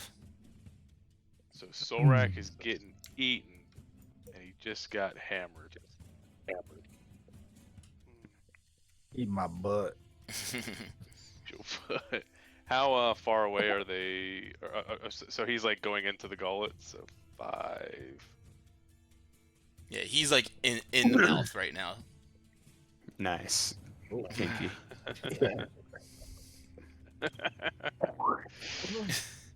All right, so I say, I just kind of scream out, "Sorek, you gotta fight, buddy!" And I just kind of like grab my pearls, and I am going to cast a bless for everybody, as well as from the ground up, everybody just feels that kind of emboldening bond as well. So emboldening bond and bless. Emboldening bond is not a spell, my understanding.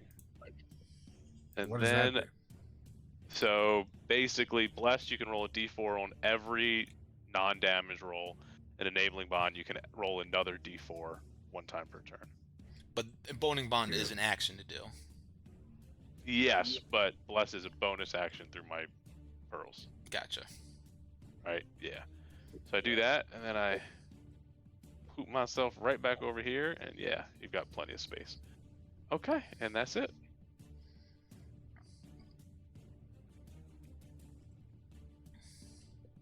And that's my turn. I can hit enter. Yes, Solrak, you are blinded and restrained, as I mentioned. So as you're restrained, all your attacks have disadvantage. Okay. Well, I'm going to literally swing at whatever demon sword can slash through to hopefully get me released. Hell yeah. Let's go. Yeah, it's like 30-foot long tubular body was hanging out of the water, but now its like head is like pretty much just broaching the surface. Actually, but before I do that, it's rage time. There we go. I've said that. I was gonna say, I feel like I haven't heard that in a while. I was saving them before, but then we took that rest and I was able to reset them. So you can use one here in this giant It's a good fucking time creature. to use it, I think. Probably. I think it's a good time. 12 plus my D4. 14. 14 will miss as you try to pierce into its body from the inside. It does not do any damage. It's like Yeah, go down. you're like held tight by the muscles inside there. It's hard for you to swing about and get any muscle behind it. You've got 15. one more d4. You got one more d4. Ooh. You get 2. But if you use the emboldening bond one now, then yeah, then you have used it. Yeah, for this his round. turn. Yeah, or for the turn. Yeah, rather. for his turn. 17. Yeah. 17 will just hit. Yeah. Ooh, nice. 15 damage because of my rage. 15 damage, very nice. Okay, and then I'll swing my last one. So you only have one d4 on this one. Oh yeah, 15. Come on, 2 or more. Oh yeah, 19. That'll hit. And that's 15 more damage. 15 more He's got damage. drop. 17 more damage. Yeah, 17. Sorry. You're welcome.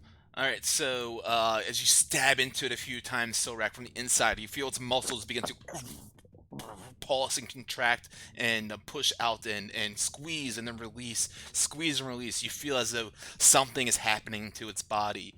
Wow, did I really just roll an 8?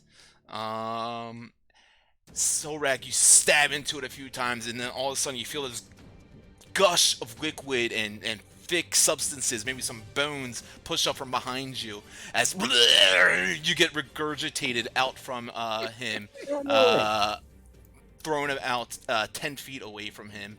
We'll say I'm gonna roll D4, north, south, east, west, to the east, right there. And Flinging me. sorry. I was like, I was choosing. I was like, it's not fun to choose. I like letting the dice choose. Cool. With that, he regurgitates you, Solrak, after you do the exact threshold of damage that you need to do for it to regurgitate, or begin to, perhaps. Fang, you are up. get him, Barry. All right. Uh, um. Just send. 30 damage. Okay. Say less. So. I'm like I'm looking right at it, and in doing so, like I feel good from my long rest that I just took not too long ago, and the energy just kind of builds from my feet all the way to my head, and my undying flame amulet starts to glow, and in doing so, the light from it shines a cylinder from the ceiling to the floor right where it is as I cast undying flame. The flame strike right on it, and it must make a dex saving throw, DC 17. Sorry, you guys also see Larnin got vomited out. I forgot that he was in there. My over dude. to the west, he is looking really fucking hurt though. I mean, I didn't roll the damage prior, so let me go do that real quick. Cool. Oh yeah, he's real hurt. All right. So, what kind of save do I need to do? Dex save, DC 17. Okay. Yeah, you see he's kind of confined to this tiny pool area. Not much space for him to avoid and get out of it. He can't seem to evade it. So go ahead and roll the damage. So it's Actually, gonna be I do have 7. advantage. Let me go try it again. Yep, same thing.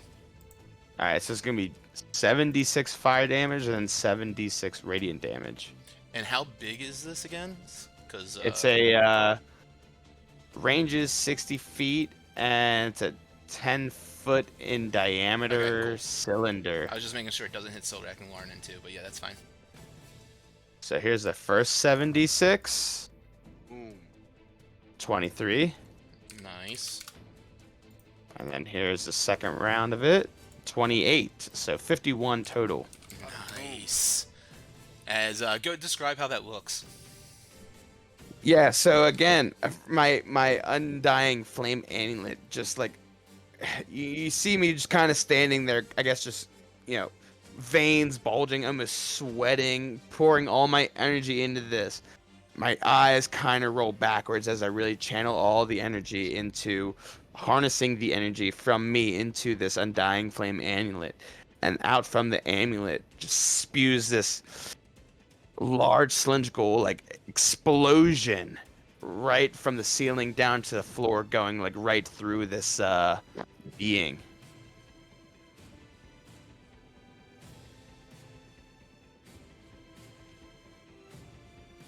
Oh, you're muted. I really like the theatrics, Damn though. it. Yeah, it's how it goes sometimes. You strike it with this radiant flame like arcane power. The body of it kind of squirms about in the air, and its tentacles begin to wiggle around as its like kind of flower-shaped head like recoils back, and you see it kind of shrivel up a little bit with such intense power. Anything else for you? That's it. The first 23 damage was fire damage. The second 28 damage was radiant. I don't know if Yes. that makes Good a to difference too know. much, but that is let's see. Actually, hold on. So I am right there. Hold on. 5, 10, 15, 20, 25, 30, 35. I start making my way towards Larnin. So I've gone 10 feet, 15, 20, 25, 30, 35, 40, 45, 50, 55, 60, and I'll be in this corner. Oh, yeah. Tell him what you thought of his memoir. Bonus action.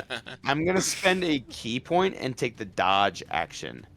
Alright, so disadvantage on attacks against you. Yep. And that is my turn. Very nice, very nice. Okay, cool. The massive worm-like creature rides up out of this slime once again, it extends up its full like kind of 30 feet out of the this viscous pool of green ooze, and it slides its head back. Actually, it's not gonna do that. Yeah, with you striking down that massive hit on it, it's gonna focus on you actually. You see its tentacles feeling out in the air. It's seeming like there's no eyes on this thing. It feels by sensing as its tentacles kind of feel out around, sensing that you ran that way. It goes and tries to take a hit on you. Disadvantage. That's a 20 to hit. That will just hit. All right. As its tentacle smacks you, it does 25 bludgeoning damage. Plus, you feel this immense psychic pain spurn and inflict your mind, but something about something that's happened to you in the last hour or so seems to almost give you a layer of protection, a coating against this, as you only take half of that damage, that 18 damage there. So you take 25 and 9. What kind of damage was it though? Was it psychic? Psychic damage. Okay, not necrotic. Okay, so 9. And I need you to make a strength saving throw. 22. Alright, it grabs you and begins to pull you in close, but does not begin to swallow you quite yet. You are restrained, though, from it. And that is it for him. Let me add Lauren into the initiative tracker now that he's alive. Wilma, Get you're in up. there, buddy. Get in there, buddy. I am going to just kind of poke my head around real quick. See, oh my God, everybody's having a great time in there. I'm gonna blast him once. Give me a dex save. I'm gonna blast him with Sacred Flame. It's 15 damage, and then I'm gonna just the cat ears just kind of materialize right behind him, and I'm gonna cast a level 2 spiritual weapon Hell yeah. to attack. It's 28 to attack. It's another 11 damage. I scoop. So, oh yeah, and where's the? I'm not actually going in. I'm just trying to see where this spiritual weapon is. Yeah, it'd be like right here. It's like Yeah, right next to Soul Rack. Cool. Yeah, pick out. And then I just scoop right back around the corner. Alrighty. That's it. Solrak. Spewed out on the ground, prone right now, but covered in this gross liquid, this vile bile. I get up and I wipe the fucking goo, all this shit off of me, and I take out my sword and I just fucking roar at this creature. And I'm gonna go right at it and slash and bash as one does when regurgitated from some gross thing. Demon sword. 21. 21 will hit. That's 14 damage. 14 damage. And I'll go again. 14 plus my D4.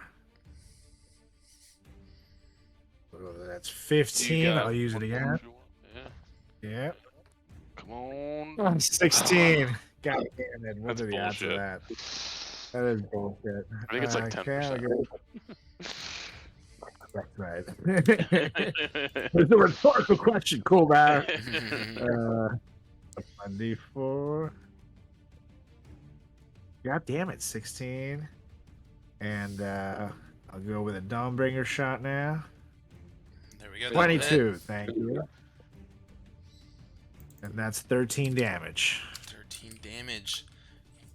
You take a couple slashes at him. Only one seems to cut the flesh a little bit. The other two bounce off, but then you pierce him with the Dawnbringer. It screams out at this. Its tentacles going wild with Fang in the grass, kind of swinging around in the air right now. Anything else for you?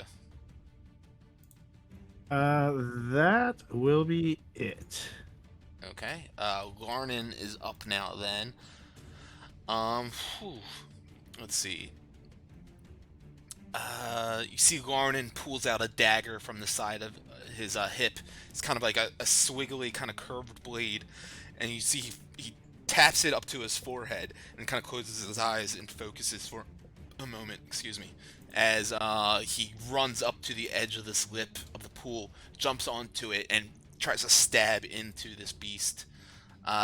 With a 6, that will not help. Nat 20. Yeah, and he only gets one attack around, so he just misses as it scrapes off his tubular flesh, and no damage seemingly done.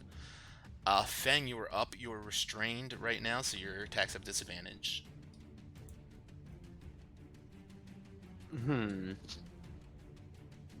Yeah,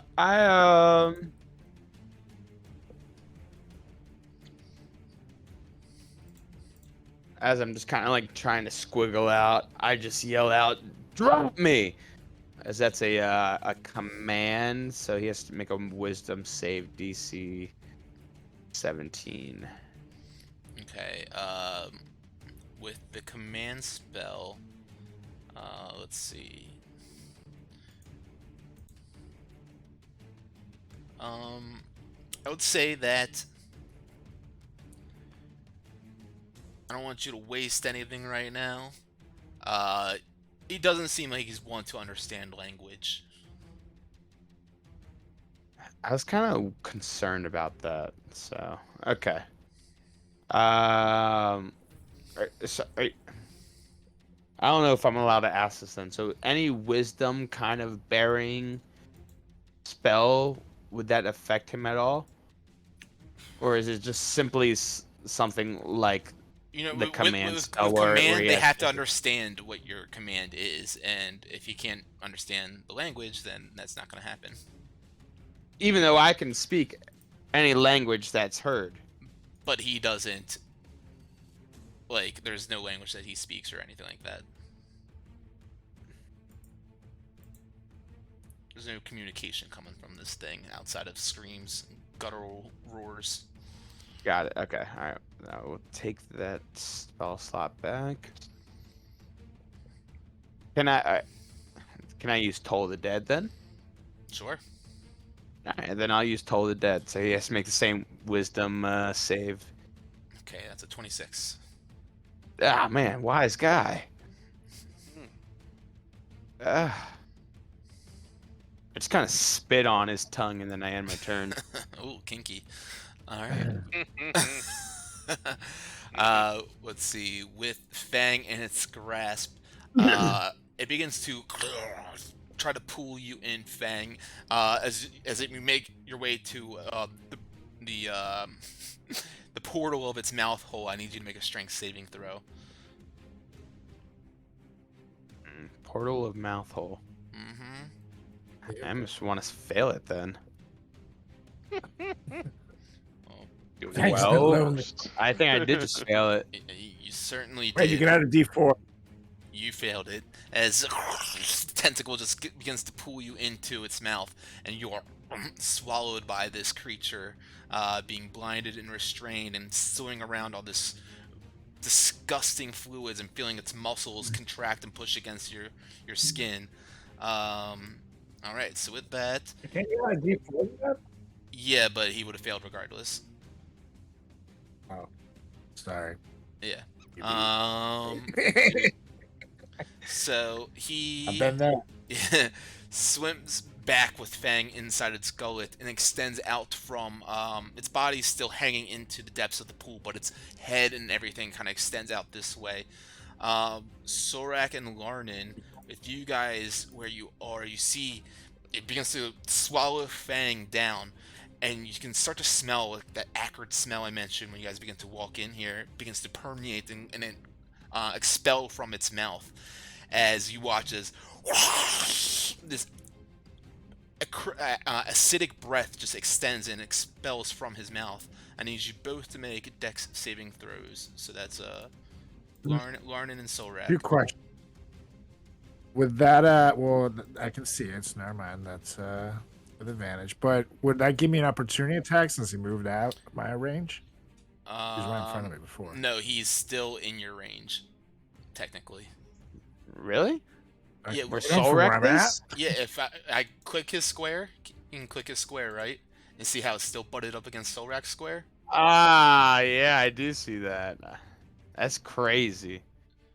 Hey, click who's square? Click Nice. the beast, Oh. the Neothelid, and see how the square, the bounding box around him is Oh, still so the touching. square. Yes. Yeah. Got it. All That's right. cool. So That's cool. You get another D4 soul rack if it helps. I don't know if it'll help.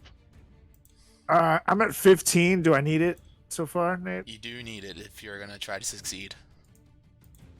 Okay. Yeah, I mean, you would do it on the next turn. So. 17 then. All right. You both take 41 points of acid damage as this breath exhumes out from its gullet, covering this whole room. Ain't got a rage. And Larnin goes down. He's standing on the edge of this pool, and Solrak, you watch as it burns his flesh. He screams out in agony, and with this immense pain, he begins to black out, then he falls backwards. Actually, let's roll a d4 for which way he falls. Okay, he falls south. So maybe he falls in the pool. And That's true. and that brings us to Wilma. Okay. Again, You just hear this sizzling happen in here after exaltation of some sort of acid breath and screaming from Larnin after he collapses or before he collapses. all right, I peek my head in, and I'm like, "What the fuck?" Fang is nowhere to be And- seen. Fang's nowhere to be seen, but like I imagined, like, is he like? There's like a lump in the guy's throat. Sure, yeah. and it's like, oh no, he's swallowed Fang. So it's kind of like, I guess it's the Wilma show again. And I take out my dagger and I like stab myself in the leg. And Fang, even though he's restrained and everything, he just kind of feels this weird pull telepathically outside of the worm's body to protect me. And if you want, you can teleport out of the worm next to me and take the damage. Ah. Yes. So that's protective I'll bond. save you. Yeah, that's protective bond. He's 30 feet, right? Yeah, I'm just making sure that you don't have to see them. I was trying to figure out how to fuck you. No, I think you're good. Yeah, I think I remember that. Yeah. Yes. He's so All mad right. right now. So that Now my that's like the primary reason I did this one. I mean, well, he has to take a little bit of damage. He takes 4 damage, and he teleports over to me. I'm assuming he's not restrained or anything anymore. Yeah, see, the thing is, though, is how does he know that? I guess the bond lets you guys know that you're getting hurt, but, like, because it's like, His mother's it's intuition. you're It's about like to... a feeling in your gut. Yeah, okay. Monk shit. We'll allow it. Yeah, that's cleric bullshit. Come on, man. That's yeah. the way we do it. So he teleports out, and I see, Solrak starting to get hurt. Fang's getting a little worked out, and I'm like, "All right, boys, give him hell." And he just and like Solrak's not even looking at me, but he sees this big glare just come from behind him, and even Fang sees and he looks around, and then I'm just glowing again in my chalice form, and then I run back around the corner. Classic. Alright. Chalice form Wilma disappears after having Fang apparate out of this abdomen of the Neothelid. This monstrosity as it's to you guys, of course, it's swimming around in this pool of like tiny tadpoles, but it's starting to piece together this looks like a monstrous bastardized version of like a tadpole that's like it's turned on to evolve into some crazed state that it's found itself in now, way beyond the tiny little tadpole that they typically are. Anything else for you, Wilma? Don't let it in your eye, guys. And that is action and bonus action. I'm good. That's right. Solrak, you're up. And All right. Very upset. This creature ruined my awesome outfit with acid, and I'm gonna take a swing at it with a demon sword. And if it hits, it will be a distracting strike.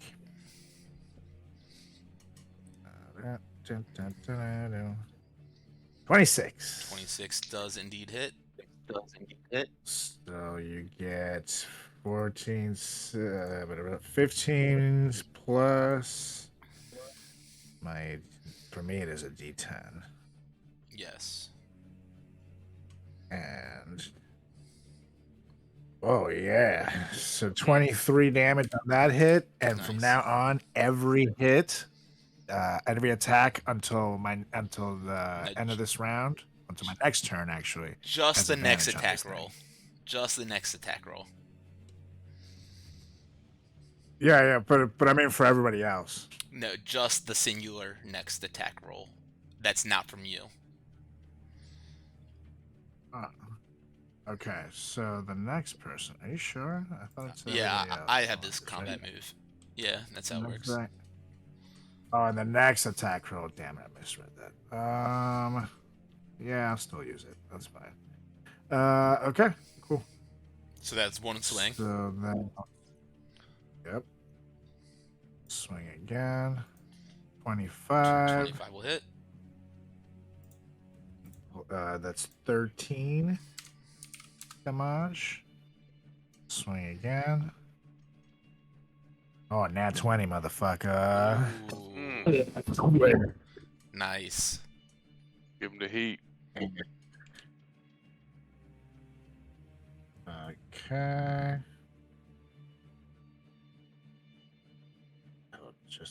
That's impossible to get a 5. Oh, no, it isn't. So that So- would be so- 8, 12, 18, 20, I guess. Right? I'm getting 25. So 5 plus 8 is 13. Plus your 4 plus 6 is 10. So that puts you at what did I say the first one was? 8? Or no, 13. So that puts you at 20 right there. Or no, I'm not doing math right now. 5 plus 8 is 13. Then plus 10 is 23. Plus 2 for your rage is 25. Right. And that should be everything, right? Yeah. Yep, that's right. Cool. Okay. And that is my third demon sword strike, and now I'm going to take a swing with Dawnbringer. 17, which That I know will hit. hits. So, 11 damage. 11 more I just damage. fucked this thing up. Yeah, Solrak with a massive round slashing into this thing furiously. It screams out wildly, it's squirming around left and right, it's thrashing into the walls. Bits of the concrete and stone begins to crumble each time it bounces off of one side to another. Definitely looking in anguish right now, and you have its attention. Larnin is gonna. And you have advantage on your turn. Yes, Larnin is On gonna your hit. roll. All right, Fang, you're up. All right. With my full movement, I can get right here. And I will start smacking this thing with my staff.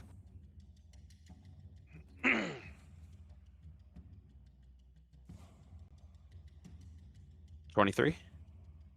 23 will hit. Nice. And that was with advantage. No. Go roll it with advantage. Pieces in. 27. So he takes 7 minimum damage. All right.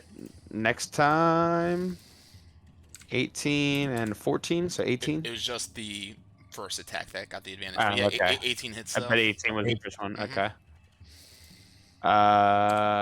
8 damage. There you go. And then bonus action, I'm going to spend a key point and take, do a nice little spinning roundhouse kick to the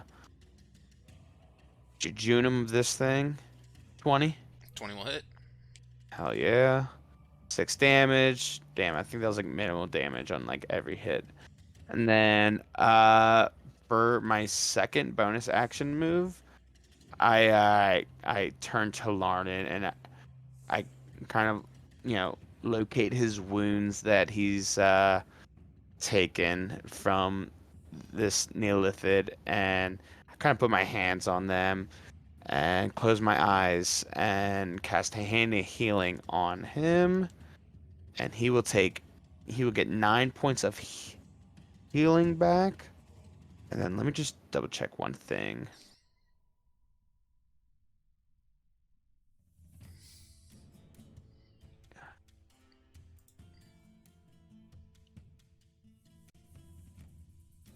And then I can add my proficiency bonus to That's just for cleric spells. that. This is a monk. Is that not a? This is a monk ability. Oh, this is a monk's.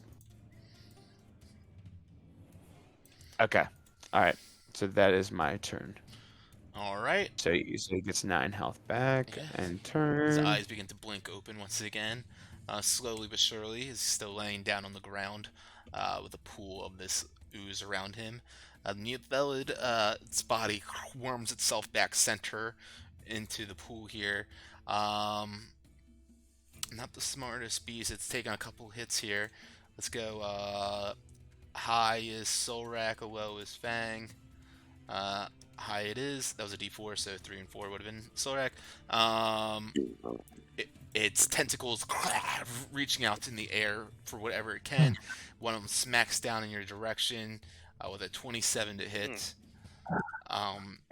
Hits you for 24 bludgeoning plus 13 psychic. So yeah, half. This guy hits. Yes, he does. And I need you to make a strength saving throw as it grabs you with its tentacles. Okay, 1 second. We take that damage and half of 13, 6.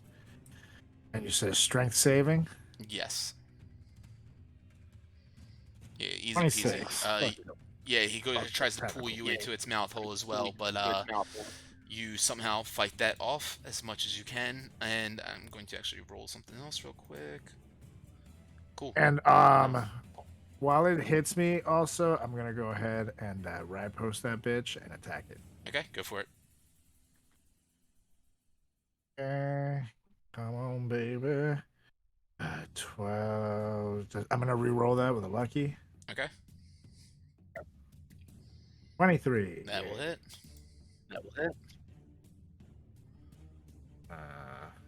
17 Okay, damage. 14. Yep. So yep. No. Not minus that one. 16 damage. Oh yeah, 16. I don't know why that custom line is showing. Yeah. 16 damage. Very nice. This thing is looking wildly hurt after a few slashes and bashes into it. It's still screaming out as it's got Slowrak grabbed in one of its tentacles. We'll say that you have moved over here. Currently restrained in its grasp. Wilma, you are up. All right, I go around the corner again, and everyone's in a completely different place for the 4th time. It's like, what the fuck is going on? I see he's got Solrak now, and I'm like, no! And I just stab myself in the leg again, and he feels the warmness and teleports over, if he so chooses, and takes 2 points of damage. If you want to do that. Yeah, I'll do that. Yeah, I'll do it. Why not? Cool. Point. That's Yep. crazy. 2 points of damage, and then bonus action, level 1. I'm gonna give you a healing word. So it's 7 plus 5, 7, 8, 9, 10, 11, 12, plus a d8 plus 4, 12, 13, 14, 15, 16, 17, 20. 18, 19 points. I think it's 19, right? It's 7 plus 3, 10 plus 5, and 4 plus 9. Yeah, so 10 plus 9. Yeah, okay, cool. Yep. So 19 points of damage. Oof, Healing. feel much better. And then I'm like, finish this off, guys. And I go back around the corner. Wilma, as you go around the corner, out of its reach, a tentacle slaps out at you. 26 to hit. That's gonna... Hold on. I have a shield. Yeah, I have a shield on whatchamacallit. Spell from Kiri's spellbook. Okay, so it'll put you at 26 then, right?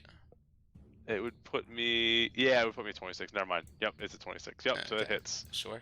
Clear as day. So it does 15 points of bludgeoning damage to you, as well as 17 points of psychic damage. As it grabs you with a tentacle now, I need you to make a strength saving throw. Unless Solrak wants to take that blast from me. And you would take half damage. Enabling bond. If you want, you can teleport in front of this hit. Take half damage. I scurry away. Then I can heal you on the next turn. Or I can take got it. That's half my damage. Perfect. Yeah, I stand in front of it. Okay. All right. So Wilma gets back, and Solrak instead gets smacked with the tentacle. As you see this happening with your foresight, and actually, like narratively speaking, you guys decided like how does this like work for you guys? Like this like intuition that you have that like lets you jump in front and. No, for me, at this point, I just got the health. I'm not feeling great, but I at least got healed, and I literally like looking kind of down as I'm healing myself, but all of a sudden I feel like something's wrong, and when I look up I see this goddamn giant thing about to hit Wilma, and I say, well, there goes that health, and I just literally stand in front of it and just let it smack me instead. Like, yeah, it's like you like in a blink of an eye teleport to that space and get smacked instead as you push Wilma aside. You take half of all that damage, which was 32 had to 16 damage, and I need you to make a strength saving throw. So you're right back to where you were. Yes. Yeah, 3 more. You got, but ooh. You got 2d4s if it helps. 14, 17. You grabbed by the tentacle, ripped up into the air, and immediately it starts to recoil back into its mouth as Solrak, you find yourself in a familiar, dark, gross, vile place that you have found yourself in before, the mouth hole of this beast. This beast gets around. Wormy beast, oh yeah. Yeah, you are inside there right now, but it is, Wilma, is that at the end of your turn? That is the end of my turn. Alright, Solrak, you are up then now. Feel the muscles convulsing and what's the fucking word? I can't fucking speak right now. Contracting, yes. Convulsing, contracting. Contracting is the word. Both of those words work for me. As you're getting squeezed and released as these juices push by you. What do you do? Juices. Well, yeah. I'm gonna take another dark stab swing at Demon Sword, hoping that I do enough damage again that this thing spits me out. Let's see. So, We don't like spitters. You guys see it is looking rough right now. It's looking pretty weak. 14 plus my D4. 16, and I got one more. Alright, so you use your emboldening bond one on this turn, and that does hit then. Yeah, buddy. Yeah, buddy. And yeah, you're lucky you saved Wilma from dropping her bless, potentially, too. Yep. And that's 13 damage on that one? 13 damage. Nice big... You just kind of push up into the fleshy muscles, and just you hear it kind of scream out as you can see like an opening now start to emerge. God damn it, 16. I missed that one. You kind of just push it right through the hole and can't get any sort of damage onto it. Unfortunately, that will miss regardless. And now with Dawnbringer. 14. Come on, 3. baby. Oh, it was almost a 4. This is horseshit. It's just getting squeezed by this thing, and like you feel yourself getting pushed down further and further. You see a skull kind of float on by you. Garnin is up now. He pushes himself up off the ground, looks at Fang, kind of Legendary Larnin. Come on. exhales and gives a deep breath. His blade still kind of has this shimmer to it. He pushes himself up and just tries to lean over the pool and stab at this thing. Unfortunately, it's not going to be very strong. Fang, you're up. It's all good, buddy. At least you're breathing now. I'll take it from here. As I swing with my my staff. Ooh, 29. I know that hits. That'll hit. Min damage again, 7. Well, he is looking. He kind of goes wildly to the side after even might not have been much damage, but he flings off to the side, slamming into the wall that Wilma is standing behind, and then recoils back into your direction. He's kind of like swinging all around. While he's recoiling, I'm like salivating as this is the hit. 25. 25 hits. 8 damage. 8 damage, and he's. You see like muscles pushing in and out. You can hear Solrak gurgling inside of its body. He looks like he's possibly about to explode or push. And I'm just like, spit him the fuck out with this powerful heel kick. 19. That'll hit. Yeah. 9 damage. How does Fang want to do it? Yeah! And so, the first swing, I get him, and he like kind of stumbling, bumbling, like a night out at the bars, and he recoils back, like one of those like baseball toys that you're always swinging at. And I'm like, ew! And same thing, his neck smacks against the wall, and as I see it, I time it, and I 360 just kick that thing, and it just kind of like where I imagine the neck would be, just kind of snaps and just kind of goes limp, and I kind of make sure Solrak gets out like all right after that.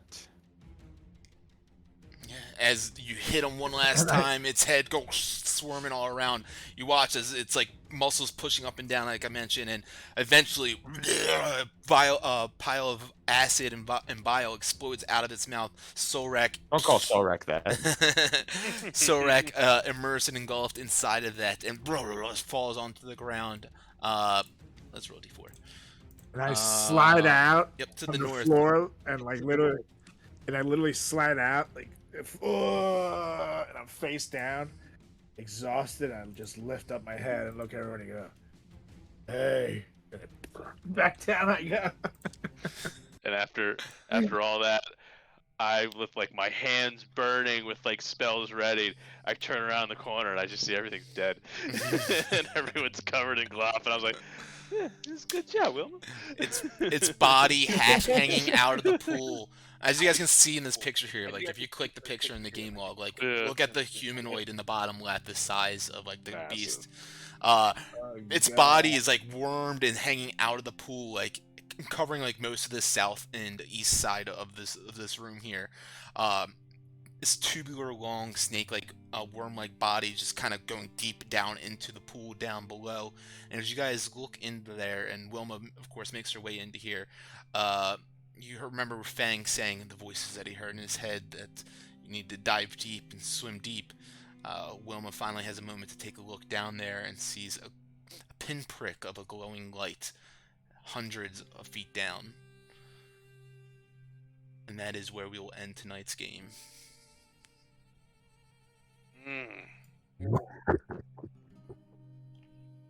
I was really hoping Larnin the legend was gonna kill him. But I he kind of did. hope Yeah, so. right. Ran for it. I was like, "Come on, Larney." Stab little it. dagger hits. Like, Yeah, exactly. Incredible. That was a great almost one. got him there, Pop. Hell yeah, guys. So yeah, as I mentioned, you guys like saw this thing, and it looks like some sort of evolved monstrosity of like a mind flayer tadpole. And in coming conversations, Lauren would probably let you guys know that the mind flayers that were here previously, he mentioned that they were trying to bring another being to a new god, but they kept on fighting and they couldn't figure things out. Well, all the mind flayers left here, and they left the tadpoles just in the pool to live and do whatever. And survival of the fittest. One of the tadpoles ate all the others and grew stronger and stronger, and this is what remained of him. Nice. Damn. And now he Crazy. did. And now he's Look dead. at that. We killed fucking Sasquatch. We killed Homo erectus. Like we killed the missing link. Homo. Yeah, right. Awesome game though, Got guys. harsh that eye. Wow. Great. Anything you guys want to say before we call it a night? Before we Not sign that off? there's anything wrong with Homo erectuses. That's right. On that note, But Yeah. On that note, thank you guys for watching. We had a good crowd in here tonight. We had P Kane, Musashi, we had Troll Toll, and even Mountain Dew Gaming decided to join us.